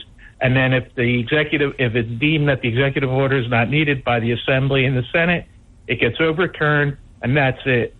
Because we can't have this anymore, where one person has sway over the whole 8 million people of the state of New Jersey. I'm going to hang up and listen to your answer. Thank you so much for your time. Steve, thanks a lot for the call.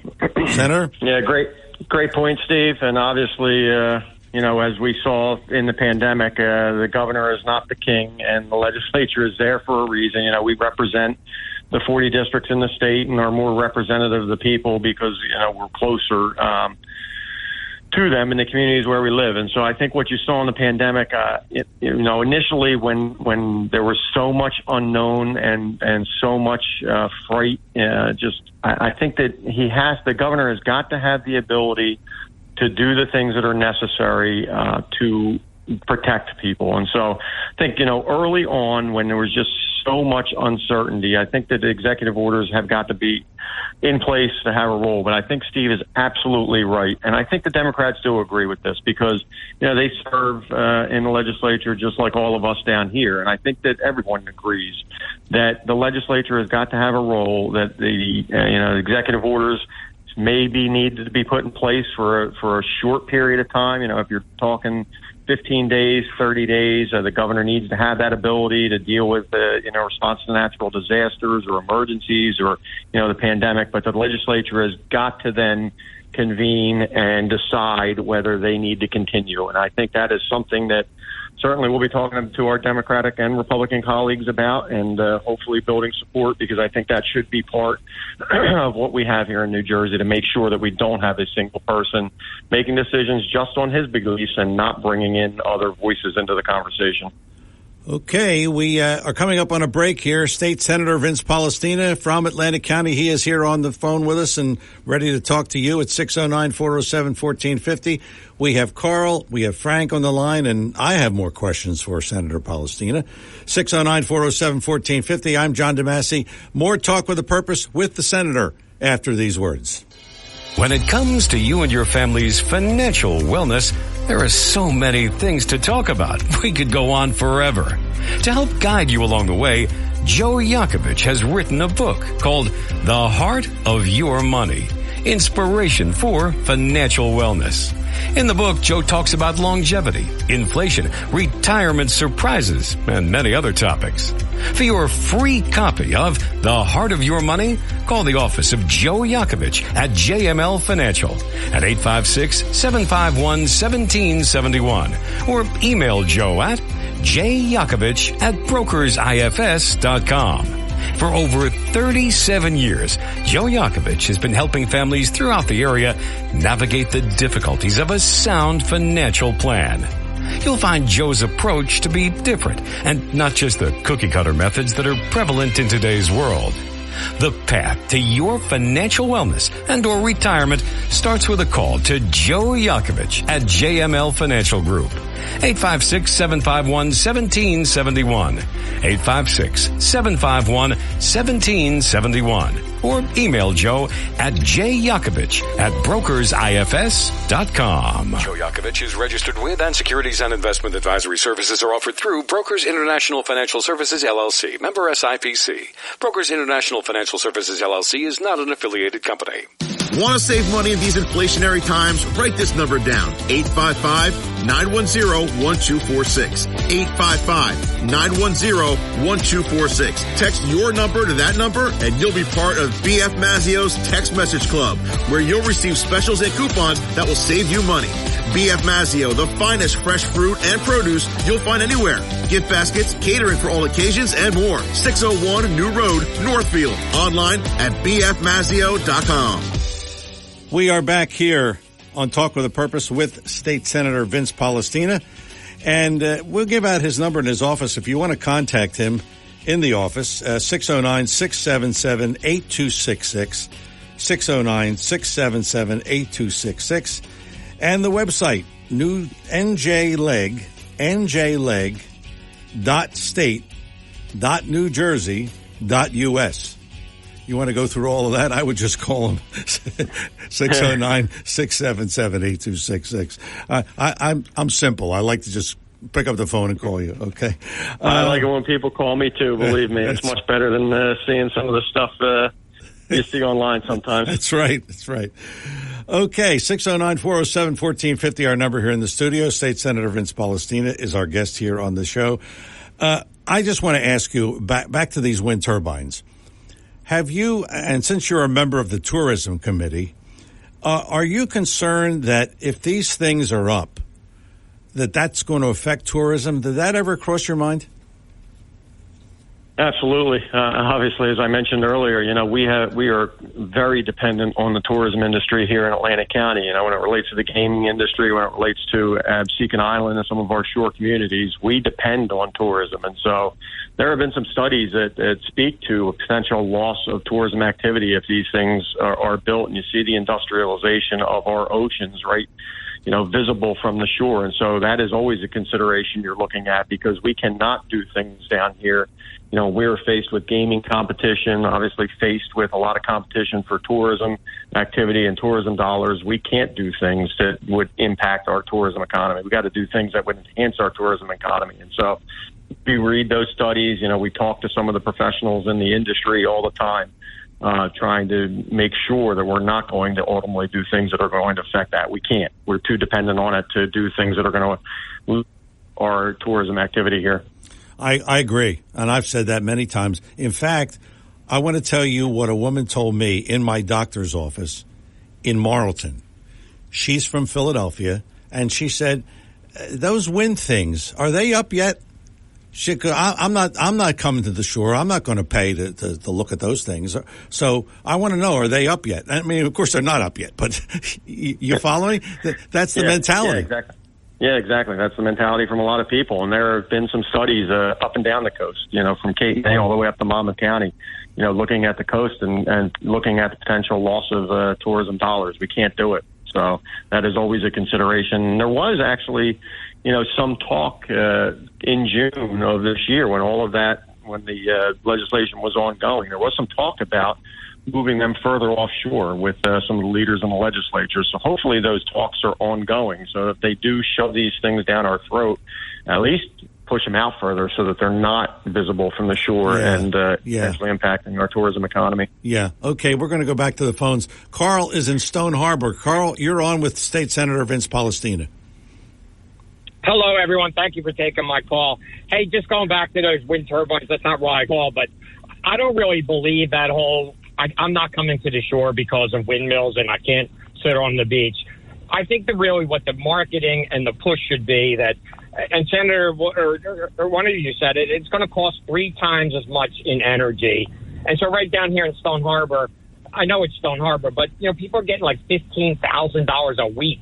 We're talking about like people not coming to the shore. You go to Europe for $15,000. So now you triple the energy bill. That's what's going to crush tourism. Yeah. And the restaurant running the air conditioners now, it's 3 times. My chicken wings are going to be $25 now. I mean, just craziness. And that should be, because otherwise, I know there's a lot of people out there like, it's just like when you do dune replenishment. It's like, it's just a bunch of rich, protecting bunch of rich, beachfront homes. Let them pay for it. That's type of, so I think got to push the dollars. My second, I have a comment and a suggestion for the Senator. And Senator, I'm not your enemy by any means. I'm not in your district. I'm in Stone Harbor. But, a lot of everything that you've said today, it's just political lip service. Like, we got to do that, and we're going to do that, and we're working on this. And there's only, I don't know the number, but there's only 300 people in this state that have control of what happens. And you're one of them. You know what I mean? Senators and representatives, and we have tested down here. He's one. And that's all. Like, we have no power in essence. I know people, have those rallies. I think they're supportive in a certain way, but you have the vote. And so when you, like how long have we been out of COVID now, and we still haven't done anything about executive orders? And whatever Linda said, I thought that was or somebody said, it's a good suggestion. Like, after a month, it goes for a vote. Like kind of get some things done versus coming on the radio and just having, some lip service for us. And again, I'm not your enemy, so I'm not trying to be mean to you. My third suggestion, my third comment suggestion, and I know that I made this suggestion when Ciccarello was running for governor. In Stone Harbor, there are 6 city vehicles that go home every night, back and forth to work and home. I know 2 of them go home for lunch. It's 4 trips. The city vehicles fill up in the city yard, and they're gas. There's no sales tax when the city fills up their tanks. And there's when the city buys new tires for these cars because they're running a lot of miles, there's no sales tax, right? So I would like to see, and this is my pet project, is the governor and the legislator pass a law that says absolutely no city vehicles go home with anybody. So they would be driving their car back and forth to work, and they would be paying sales tax on gas. And they would be paying the sales tax on new tires and the air filters and the oil changes. And all that sales tax revenue would be an instant boom, millions of dollars to the state. And that's the way I would like to see it. And I know there's a lot of abuse. I can't document it, but there is a lot of abuse of these city cars. And get rid of every one of them. Now, when you come to work, you get one.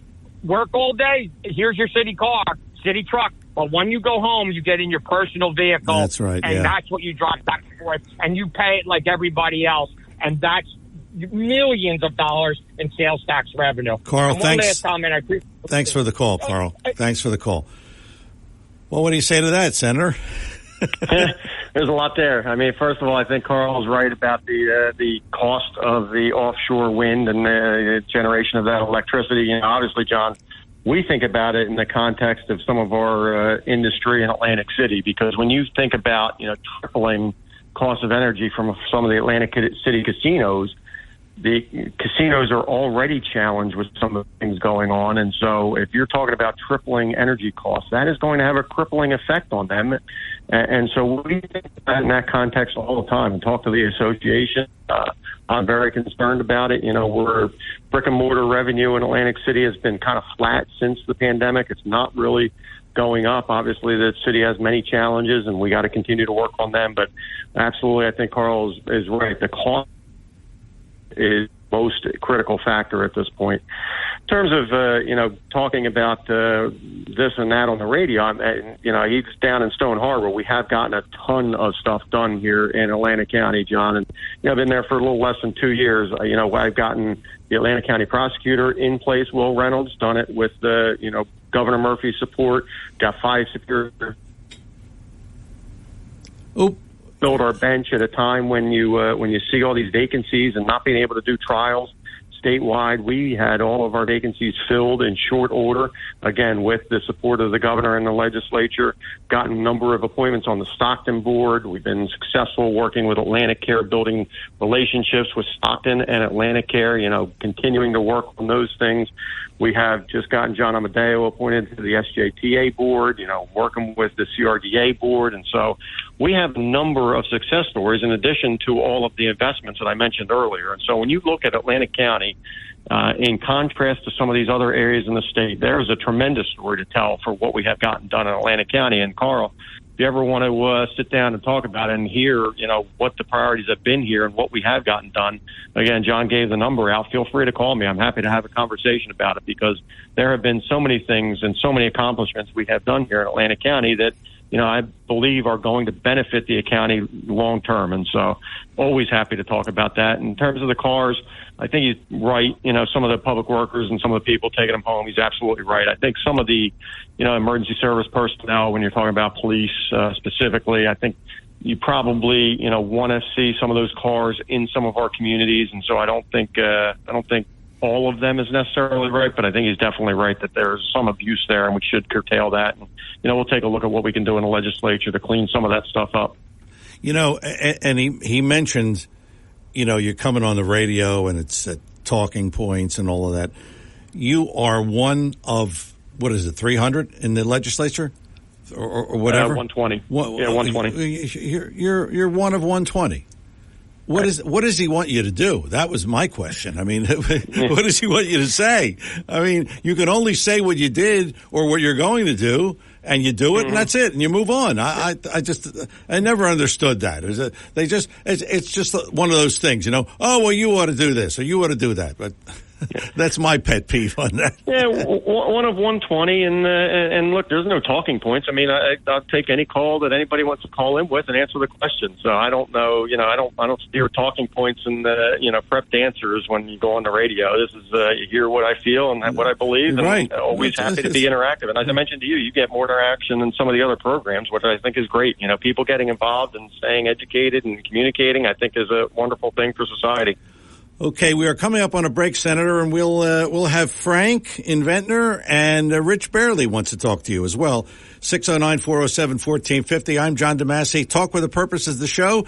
State Senator Vince Palestina is our guest. He is from Atlantic County, of course, and we got a couple of more minutes with the senator, so stick around for that. We'll come back with more after these words. If you're interested in driving one of the finest automobiles on the market today, then you'll want to check out all of the fabulous new and pre-owned Lexus at Lexus of Atlantic City. Lexus of Atlantic City, 3169 Fire Road in EHT. Driving a Lexus is like no other vehicle on the market. Test drive one for yourself at Lexus of Atlantic City. Whether it's new or pre-owned, you'll be more than satisfied. In fact, Lexus is consistently #1 when it comes to customer satisfaction. Visit Lexus of Atlantic City, 3169 Fire Road in EHT. Or you can check out their outstanding selection of new, pre-owned, and L-certified pre-owned vehicles on their website, LexusOfAtlanticCity.com. That's LexusOfAtlanticCity.com. Or if you want more information, call 609-641-0008. Lexus of Atlantic City, now celebrating their 26th year in the area. A dealership that you'll enjoy. No pressure, no gimmicks, no hassle, no hype. Lexus of Atlantic City, 3169 Fire Road in EHT. And remember, always online at LexusOfAtlanticCity.com. Your WPG Talk Radio 95.5 AccuWeather forecast for South Jersey. Turning cloudy, hot, and humid this afternoon. Couple of showers and a heavy thunderstorm hanging out. Could bring flooding, downpours, hail, and damaging wind gusts. High 96. Clouds breaking with a strong thunderstorm this evening. Could bring some damage. Humid, low 72. Not as hot tomorrow with times of clouds and sunshine. High 85. And Monday, a stray morning shower, partly sunny, high 87. I'm AccuWeather's Ruth O'Brien on WPG Talk Radio 95.5. Back here with State Senator Vince Palestina, and again, I'll give out the number for his office if you want to contact the senator. 609-677-8266. That's the number, 609-677-8266. State Senator Vince Polistina. Offices in EHT and Atlantic City as well. So you give him a call and he'll certainly answer your question. 609-407-1450 is our number here. Before we get back to the phone, Senator, I got to ask you, this property tax reform that we recently heard about, the governor is proposing a 50% reduction for seniors on their property tax. Is that going to happen? What do you think of that? It passed the legislature, John, so, we were all supportive. Obviously, as you heard me say earlier, anything we can do to control property taxes in this state is absolutely critical, especially for seniors who in some cases are making decisions to leave the state because of the property taxes. And so, we are fully supportive of any measure that we could utilize to help deal with the property tax problem we have in the state of New Jersey. It's been a problem for decades, and we really have not addressed the structural problems that we have. But, in terms of this one, if we can figure out that seniors can remain here, certainly we're going to try to do that. We passed the bill, and it's not going to be implemented until 2025, 2026, and so we'll see, because there's going to be obviously, a discussion depending on how revenues go. If we enter a recession and revenues drop, that'll be the first thing on the chopping block. But so we'll have to see. Right now, the legislation's passed. It's going to be implemented as we sit here right now, in 2025, 2026 timeframe. And hopefully we do figure out ways that we can control property taxes and help our seniors remain here. Okay, let's go back to the phones. Frank is in Ventnor. Frank, good morning. Welcome. You're on with State Senator Vince Polistina. Good morning, John. Good morning, Mr. Polistina. Good morning, Frank. So, Mr. Polistina, now that, if I'm correct, the government or the GAO, the General Accountability Office, is going to look into all aspects of the New Jersey wind project. And my question to you is, how important do you think their conclusion is? Whatever they find, go ahead or not go ahead, how important would you feel that we should consider their conclusion? I think that we absolutely should consider a conclusion. Obviously, that study, I think John mentioned earlier in the survey that we've been talking about, that is related specifically to the marine mammal deaths we saw. Obviously, I've been here 52 years, unprecedented what we saw since December of 2022.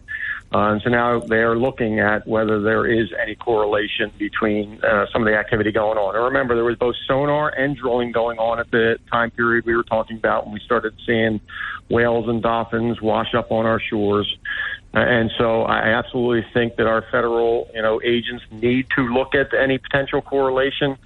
And I think we're going to put a lot of weight into what they have to say after we get that report. Because they are actually going to study it. That's what we've been calling for, the entire time, a pause. We just got to make sure, this was just the investigations. This was not the work. This is just the investigations to figure out how deep the water is and how far they need to go into the ocean floor to anchor the wind turbines. And so we only saw investigations, and we had, 50 or 60 mammals wash up, a lot of them right here in New Jersey. And so there's a tremendous concern. I still say, based on my history here in Atlantic County, living along the shore my entire life, that those animals were either disoriented or frightened by some of the activity going on. And there's, they certainly didn't kill them directly, but I believe there is an indirect link between some of the work that was going on and these animals becoming frightened or disoriented. So we'll see what GAO says. We're very much looking forward to it. Of course, going to put a lot of weight into what they have to say. Okay, very good. Thank you, sir. Thank you, Frank. Thanks for the call. Rich Barley's on the line. Rich, you're on with Senator Polistina. Hi, gentlemen. How are you? Vince, how are you? Good, Rich. How are you? Good. Good, John. And Vince, as you know, I'm extremely active with the anti-wind turbine situation, and was extremely disappointed that that tax credit bill got passed recently. It was close in the Senate, I think. So I've spoken at a lot of meetings, gone to rallies and everything. I want to know from you, what's the most important thing individuals can do to help combat? There's several lawsuits that have been filed by Protect Our Coast and Defend Brigantine and Save LBI.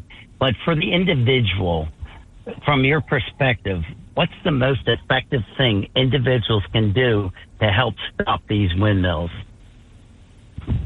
Vote Republican in November, I would say, would be the number one thing, because obviously Republicans have been pretty united in the fact that we need more information on this stuff. So that would be number one. I think number two, as we were talking about, I'm sure Defend Brigantine Beach and Protect Our Coast and all of us collectively are, and probably file an Oprah request, freedom of information request, try to get some certainty, some clarity on the cost and what is ultimately going to be the cost to the consumer. And, if you're looking at, Hard Rock in Atlantic City or one of those hotels, what are they going to have to pay in additional energy costs as a result of all of this? And you've heard me say, Rich, at some of the rallies and some of the public events, I've been dealing with this situation my entire life. And so when they blame climate change for all the whales and dolphins washing up, it's sort of like, it makes me puzzled, because I was a kid when we were talking about the impact of aerosol cans on the ozone layer, and that the sun was going to burn the planet to a crisp, and, climate change was going to have an impact then. And then,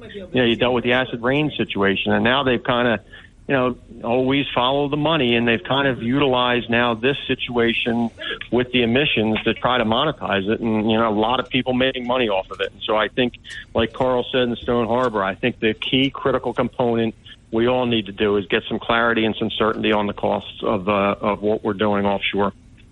Before you hang up, is that, and I agree with that, has anybody filed, I have two questions, has anybody filed an Oprah request? And then secondly, the South Jersey Chamber of Commerce, I'm going to go up, I think it's Thursday, they have at Woodcrest or the Legacy Golf Course, they have the head of the BPU, I forget his name, speaking, and I'm going to speak against all these and ask him directly the questions that you are asking. Can you attend that meeting, or can Claire or Don, and ask these direct questions so that the business community can see that they don't have answers for these costs? Yeah, you have to get me the date and time. I'll see if we can make it. His name is Joe Fiordaliso, head of BPU, and it's funny. He would go to the meetings with a windmill lapel pin. So, and that tells you, he's head of BPU, is supposed to be protecting ratepayers, and here he's got a windmill pin on his lapel. So, if we can make it, we will. Certainly, we have asked a ton of questions on the cost. Even this latest legislation, the day we were there in Trenton, and the weeks leading up to it, we were asking to them to quantify what these tax breaks are worth, and neither Office of Legislative Services nor any of our staff could give us an amount as to what these tax credits actually mean in terms of dollars. Now we're hearing about $1 billion, but they wouldn't even give us that information before the vote was taken at the end of June, because I think they knew if people heard that this is $1 billion additional, not even total, additional being given to a foreign company, I think you probably would have seen more opposition in the legislation. And of course, as you said, it was 21 votes that they got in the Senate. They needed 21. They ended up getting the 21 when a Democratic senator who previously voted no changed her vote, because initially it went up and they only had 20.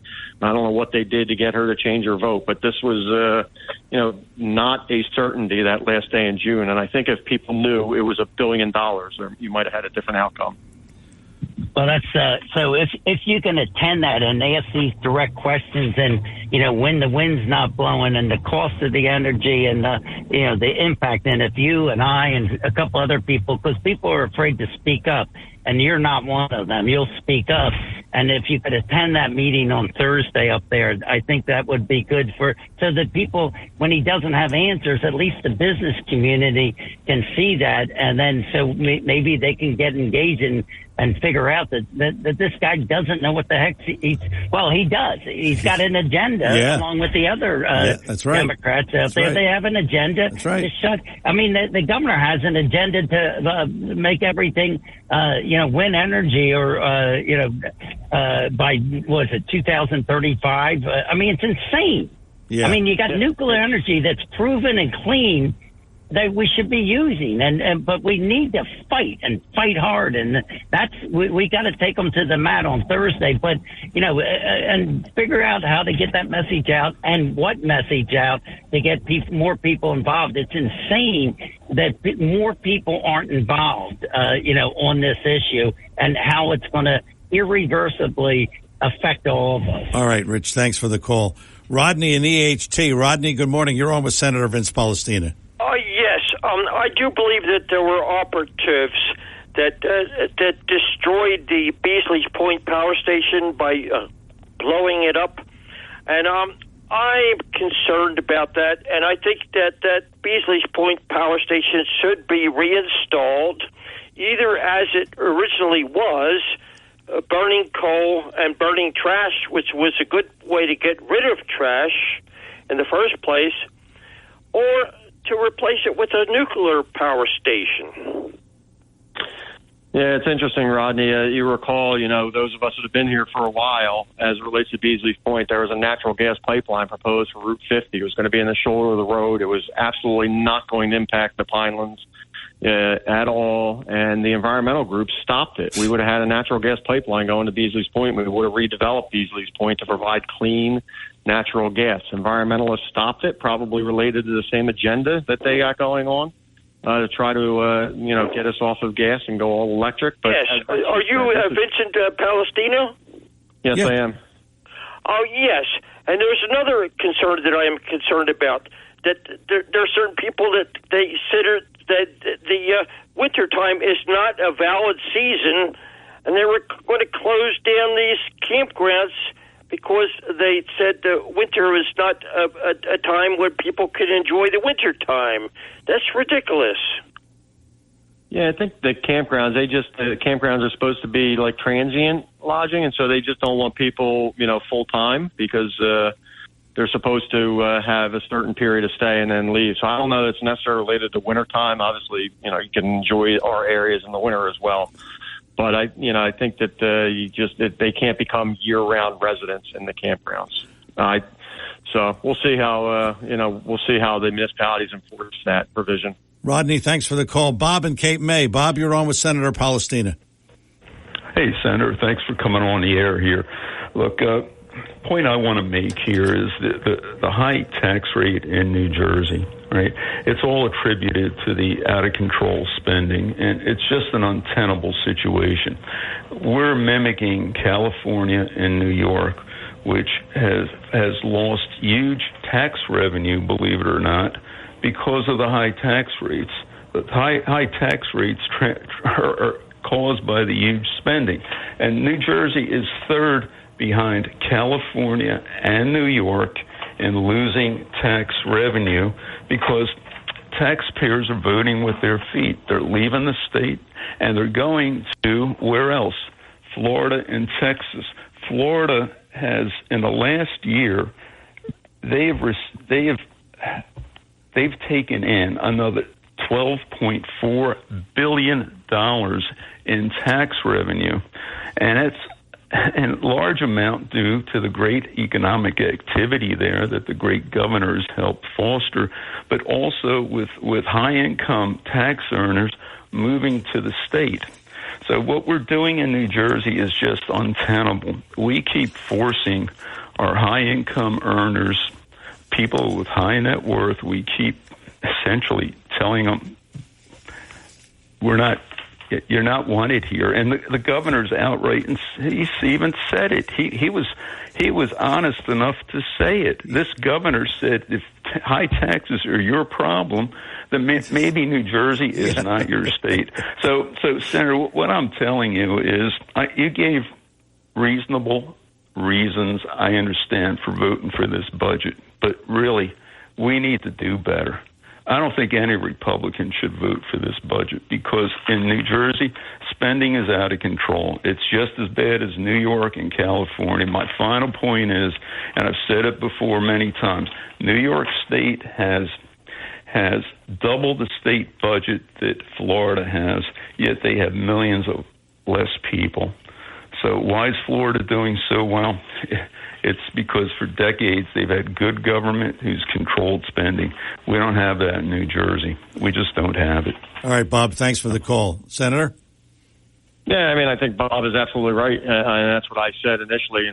If this were a Republican budget or I had a role, in crafting the budget, certainly it would be a lot different, and we would not spend as much money. And I understand people who say that, they would like to see all no votes on the budget. But you got to remember that the budget was going to pass. I mean, we were getting this budget. We were getting this spending plan regardless of whether they had Republican votes or not. It's a democratically controlled state. They have controlled it for a long time. And until we can get Republicans back in control of the legislature, it's going to be the Democratic playbook. And so, on balance, at the end of the day, decided that the right thing for Atlantic County was to vote for it and, stand by it because we are going to see a lot of investment and things going on in Atlantic County as a result of voting yes for the budget. But I get the concern. We absolutely have got to control spending, control taxes here. You are seeing an out-migration of these places. And, unfortunately, our society now is just never stops with these elections. And a lot of what you see, New York, California, New Jersey is all related to presidential politics. They're all, trying to get that progressive side of the Democratic Party and get that support lined up. And so they compete with one another to who can come up with the most ridiculous plan, whether it's, this electrification plan or some of their spending plans. It's kind of one ridiculousness after another because they're trying to win a Democratic primary. It's unfortunate, but that's the world we live in. A lot of this is based on presidential politics and their desire to one-up one another. So I think, fortunately, John, you saw in 2021, you continue to see a lot of people, disagreeing with a lot of the policies and a lot of the, things that progressive side of it, whether it's defund the police, try to get all this free stuff and get away from the, what our country was built on with the middle class having an opportunity to work hard, put food on the table. And so I do think you're seeing more and more people say that Democratic Party is not what I want. And a lot of people are, trade unions, people who just want to work hard are coming over to the Republican Party. And I think that's going to continue. The crazier they get with some of this stuff, the more support you're going to see for Republicans. So hopefully this year we do very, very well. And if we do, you're going to see a different budget plan next year. Okay, one more call. George in Ocean City. George, good morning. You're on with Senator Palestina. Hey, Senator. How are you today? Good, George. How are you? Good. We had a lot of good calls here today. I'd like to respond or ask some questions in response to some of the customers, people calling's comments. A caller had called about the executive orders that the governor had passed and how long it took to rescind them back from the pandemic. And he said, well, there's a lot of unknowns, et cetera, et cetera. First question is, what about the executive order that the governor has passed here in Ocean City, taking away the home rule, where people here in Ocean City have no vote or no say on about these turbines? Second was caller called and said, what can we do as a person to get rid of these turbines or do something as an individual? You had stated vote Republican, get out there and vote. Two comments about that. Didn't Republican Christie, wasn't he the one that started this process, the turbines, say 10 years ago or so? And on that line, what are you going to be doing or what are you pushing to change the way we vote? Everybody says we got to vote, we got to vote, we got to vote. Our vote doesn't count. We need paper ballots, same-day voting, and voter ID. So I'd like to hear what your take is on that, and I'll hang up on it. Okay, thanks. Thanks for the call, George. Yeah, I mean, the executive order that essentially takes away Ocean City's home rule, I think is a joke. It should never happen. The mayor and the representatives for the city of Ocean City, elected by the people of Ocean City to represent them, should unquestionably have a role and a seat at the table in some of these discussions about how, why, where things would be happening in the city of Ocean City as it relates to offshore wind. So I think that those types of executive orders that are not necessary to deal with an emergency or natural disaster or pandemic, I think they should be absolutely stopped. Chris Christie did start this offshore wind program. So, he was a Republican. He did start it. But I think what you've seen now is, Republicans pretty much united in trying to get answers to some of the questions that we need to have answered. And so that's why I said vote Republican this year, because this has been a completely Democrat-fueled operation to try to get these offshore wind farms in place and a foreign company additional money. So I think that Republicans have pretty much been united in the fact that we need more answers and we need more studies and we need to understand, are we affecting our marine population and what is the cost going to be? And so that's why I say vote Republican this year. So. Senator, thanks a lot for coming on. You've taken up the entire hour, and I appreciate that. Now you know, if you want to really reach the people, you come on this show, all right? There you go, John. Yeah, very inactive. I appreciate it. It was great, and I really do appreciate the callers calling in and asking the questions and following up. I think, people hide behind their keyboards and, they got these keyboard warriors. I think this is way better, hear from people directly than some of the stuff you see online. That's right. Always happy to do it, and we'll get back on soon. Thanks a lot for the call, Senator. Thanks a lot. Appreciate your coming on. And again, the number in his office, 609-677-8266. 677-8266. That's the number for State Senator Vince Polistina. I'm John DeMasi. Thanks to Chris Coleman, our program director and producer. Thanks to Vince Polistina, our state senator. And thanks to you for listening. Without you, there's no show. Have yourself a great week, and we will talk to you next Saturday, 9 till noon. Talk with a Purpose right here. WPG Talk Radio 95.5. You take care.